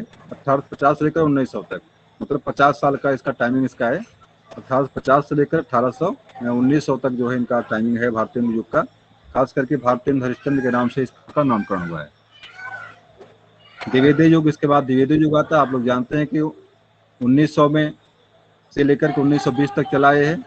1903 ईस्वी में जो है ये सरस्वती पत्रिका का संपादन शुरू करते हैं। तो सरस्वती पत्रिका के संपादन से ही द्विवेदी युग का प्रारंभ होता है। लेकिन 1903 ईस्वी में इसके संपादक कौन बनते हैं? द्विवेदी बनते हैं, और तभी से जो है इसका प्रभाव तो ज्यादा इनका हो जाता है कि द्विवेदी युग के नाम से इसको जानते हैं। मतलब उन्हें छायावाद सबको पता है। छायावाद के बारे में जयशंकर प्रसाद का नाम बराबर यहाँ से आता है। झरना रचना है, और झरना से ही जो आपके छायावाद की शुरुआत होती है। लेकिन कुछ लेखक ये मानते हैं कि निराला की जो रचना थी जूही की कली, तो जूही कली किसने लिखा है? कोई बताए भाई, जूही कली के लेखक कौन है? जूही की कली के लेखक कौन है? बता दे। निराला ने लिखा इसको। तो कुछ लोग ये मानते हैं कि जूही की कली से ही छायावाद की शुरुआत होती है। लेकिन कुछ लोग ये मानते हैं झरना जो जयशंकर प्रसाद की रचना झरना जो होती है, आबशार, जिसको कभी कभी आबशार भी देता है, उर्दू में दे देता है। झरना की जगह पे आबशार दे देगा आपको। एक परीक्षा में दिया था, इसको देखा था मैंने। तो झरने को उर्दू में आबशार भी कहते हैं। तो झरना हो या आबशार हो, इसके लेखक कौन है? इसके जयशंकर प्रसाद हैं। और यहीं से जो है वास्तव में जयशंकर प्रसाद से ही, झरना से ही जो है छायावाद की शुरुआत, जो छायावाद युग की शुरुआत मानी जाती है। और प्रगतिवादी जो कविता आपकी है, प्रयोगवादी है, जो नई कविता, इसके बारे में हम लोग कल पढ़ेंगे। आज आप लोग भारतीय हिंदी युग और द्विवेदी युग का थोड़ा देख लीजिए, कौन कौन से लेखक हैं। टाइम थोड़े यहीं पे इसको अब तो नहीं गए हैं, बताइएगा भाई। आप लोग नहीं सर। पढ़ने का मन आगे है? चलिए, हाँ। मन है तो भारतीय युग और द्विवेदी युग दोनों देख लीजिए, दोनों युग देख लीजिए कैसे कैसे क्या आपका है। चलिए देखिए, भारतीय युग का कुछ दिख रहा होगा आप लोगों को। भारतीय युग वास्तव में इनका नाम हरिश्चंद्र था। इनका नाम क्या था? हरिश्चंद्र था। और देखिए यहाँ पर एक काशी में विद्वानों की एक सभा थी। उन्होंने इनके नाम के आगे जो है भारतीय शब्द लगाया हुआ है 1880 ईस्वी में। है? मतलब काशी की एक संस्था थी जिन्होंने भारतीय की उपाधि दिया था इन्होंने। भारतीय का मतलब होता है कि भारत का चंद्रमा, भारत का चंद्रमा।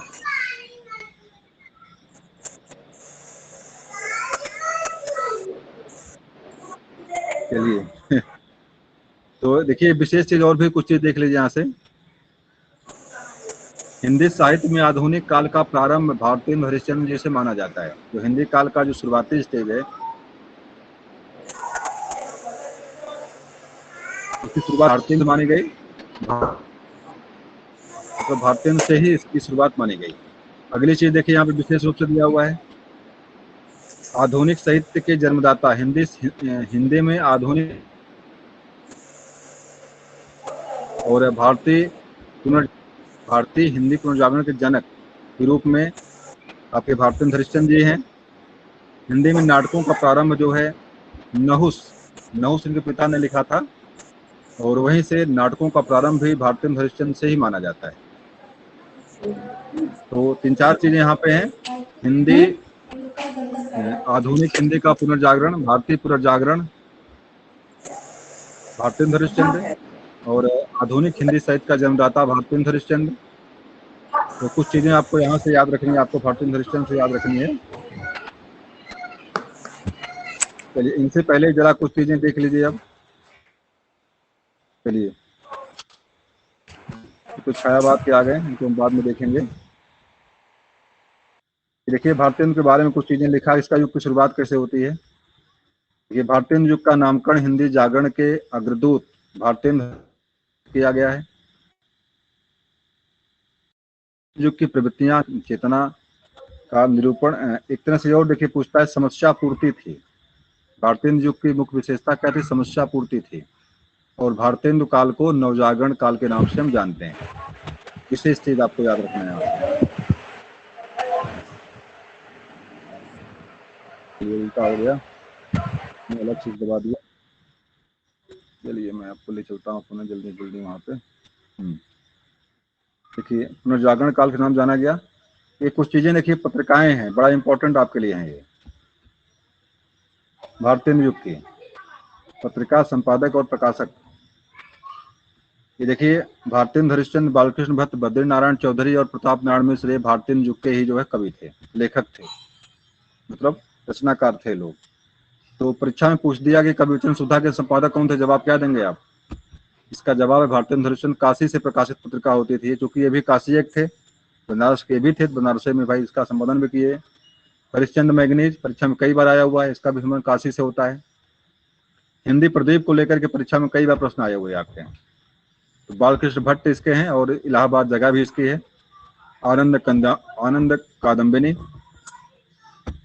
बद्री नारायण चौधरी प्रेमधन, मिर्जापुर से इसका संपादन इसका होता था, मिर्जापुर से। और ब्राह्मण पत्रिका तो कई बार परीक्षा में आ चुकी है। ब्राह्मण पत्रिका प्रताप नारायण मिश्र, पंडित प्रताप नारायण मिश्र, कानपुर से इसका संपादन होता था, प्रताप नारायण मिश्र जी करते थे। तो ये परीक्षा में कई बार आई है ब्राह्मण पत्रिका जो है, आपके इंटर में था ये शायद। चलिए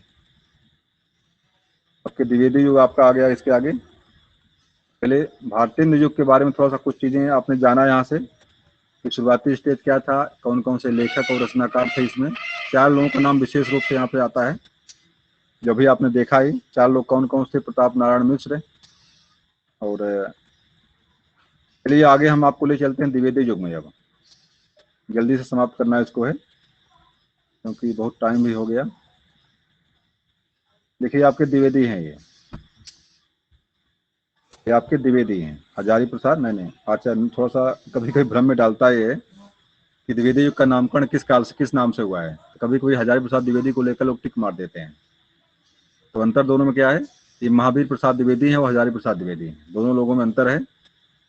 और सरस्वती पत्रिका के संपादक आपके यही थे। अच्छा,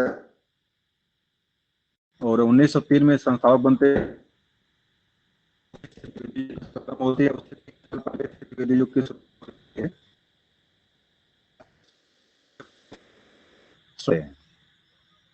देखिए इन काल में, इनके समय में जो है मुख्य रूप से 4 लेखकों का नाम विशेष रूप से यहाँ पे आता है। परीक्षा में अगर पूछे कभी, अगर आपको पूछा भी कोई आपको कि द्विवेदी युग के मुख्य कवि कौन कौन से हैं, देखिए 4 नाम यहाँ दिए हुए हैं।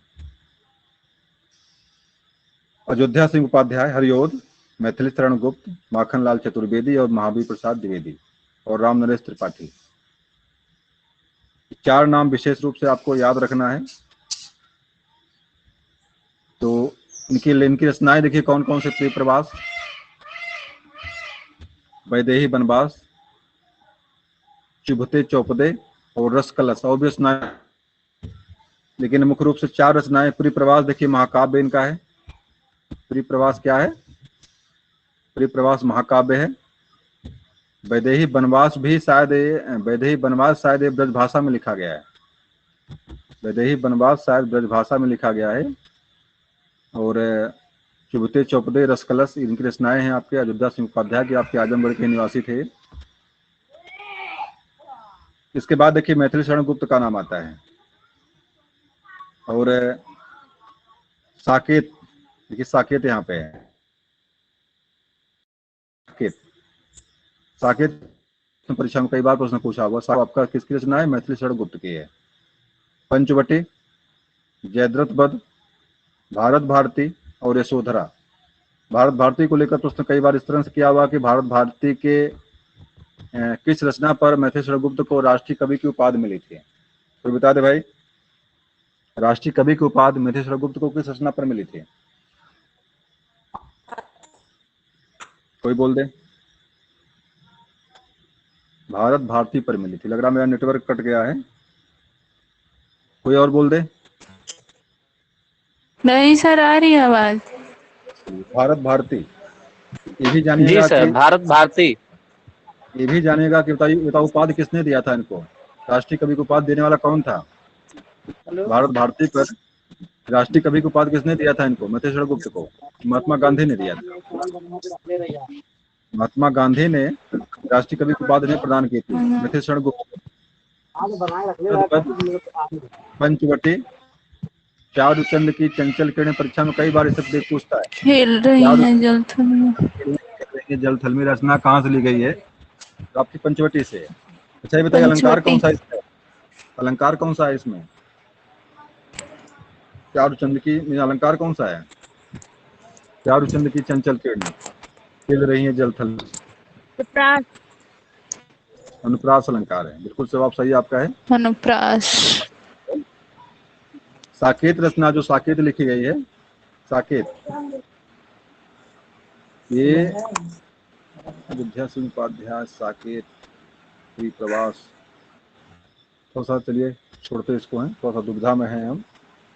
चलिए ये भी आपका महाकाव्य है, आपका साकेत भी महाकाव्य है। जैसे वैदेही वनवास आपका इसे परिप्रवास महाकाव्य, उसे आपका साकेत भी महाकाव्य है। और खड़ी बोली का बताइए, खड़ी बोली का प्रथम महाकाव्य कौन सा है, खड़ी बोली का प्रथम महाकाव्य परिप्रवास। ये परिप्रवास आपका खड़ी बोली का प्रथम महाकाव्य है। और वैदेही वनवास शायद उन्होंने जो है उसमें लिखा हुआ है, क्या बोलते हैं, ब्रज भाषा में लिखा हुआ है। वैदेही वनवास ब्रज भाषा में शायद लिखे हैं। चलिए ये परिप्रवास किसको लेकर बताइए है, परिप्रवास किसको लेकर के लिखा गया है। चलिए परिप्रवास शायद जो है कि नहीं पता सर। चलिए मैं थोड़ा सा दिमाग में, परिप्रवास, हाँ फिलहाल परिप्रवास जो आपका है, ये परिप्रवास आपके क्या बोलते हैं, गौतम बुद्ध के, जो गौतम बुद्ध जब घर त्याग किए थे, गौतम बुद्ध जब घर छोड़े थे, क्या नाम उसका है, गौतम बुद्ध और यशोधरा, यशोधरा को लिख कब, प्रिय यदि मुझसे कह कर जाते, लाइन तो आपने पढ़ा होगा आपने, एक इंटर में या हाई स्कूल में लाइन है ये, यदि वे मुझसे कह कर जाते। ये परिप्रवास से ही लिया गया है, हरिओ सिंह उपाध्याय ने लिखा है। और ये मुझसे कहकर जाते, यशोधरा प्रलाप करती है, कहती कि अगर मुझसे कह के जाते मैं जा रही हूँ, क्या मैं रोकती हूँ उनको। तो ये यशोधरा जो आपको परिप्रवास जो है, वास्तव में गौतम बुद्ध को लेकर के, बौद्ध धर्म को लेकर के लिखी गई रचना इनकी है।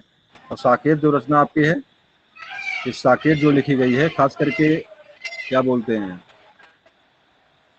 ये आपके रामायणी पात्र हैं, आपके साकेत माने आपका अयोध्या, उसको लेकर लिखी गई है। भाई ये यशोधरा कहीं गलत तो नहीं कुछ हो रहा है, राधा को लेकर लिखा गया शायद, ये कुछ गलती हो रही है यहाँ से। परिप्रवास शायद राधा और कृष्ण का वियोग है, ये परिप्रवास यहाँ पे के लिए गलती हो रही है यहाँ पे है, कुछ हम देखेंगे, इसको बाद में बताएंगे आपको, शायद कुछ गलती है यहाँ से। परिप्रवास शायद राधा कृष्ण को लेकर के है, वैदेही वनवास सीता और राम को लेकर के है। और साकेत तो ठीक है, पंचवटी भी ठीक है, लेकिन ये थोड़ा सा यशोधरा गड़बड़ कर रही है यहाँ पे। देखिए यशोधरा भी लिखा है एक तो यहाँ पे, शायद यशोधरा ऐसे ही रचना हुआ है आपकी, यदि वे मुझसे कहकर जाते, सखी वे मुझसे कहकर जाते। थोड़ा सा दुविधा में मैंने यहाँ से थोड़ा छोड़ते इसको यहाँ से, लेकिन आपको याद रखना है, परीक्षा में बार-बार प्रश्न यहाँ से आए हुए हैं। पंचवटी से जयद्रथ बद्ध, भारत भारती, साकेत, यशोधरा, ये सारी रचनाएं इंपॉर्टेंट हैं, तो परीक्षा में बार-बार प्रश्न यहाँ से आए हुए हैं। द्विवेदी युग के रचनाकार हैं ये, अयोध्या सिंह उपाध्याय आजमगढ़ वाले, मैथिली शरण गुप्त, ये दोनों लोग जो हैं ये द्विवेदी युग के हैं। माखनलाल चतुर्वेदी के बारे में आप जानते हैं, परीक्षा में प्रश्न यहाँ से इनकी जो रचनाएं हैं, पुष्प की अभिलाषा, मुझे तोड़ लेना बनमाली, देना तुम उस पथ पर फेंक, मातृभूमि पर शीश चढ़ाने आए जहाँ पे दूर, चाह नहीं मैं कैसे उसमें गुथा जाऊं, इस तरह। नहीं दूसरी लाइन है वो तो कुछ नहीं, ये तो सुभद्रा कुमारी चौहान,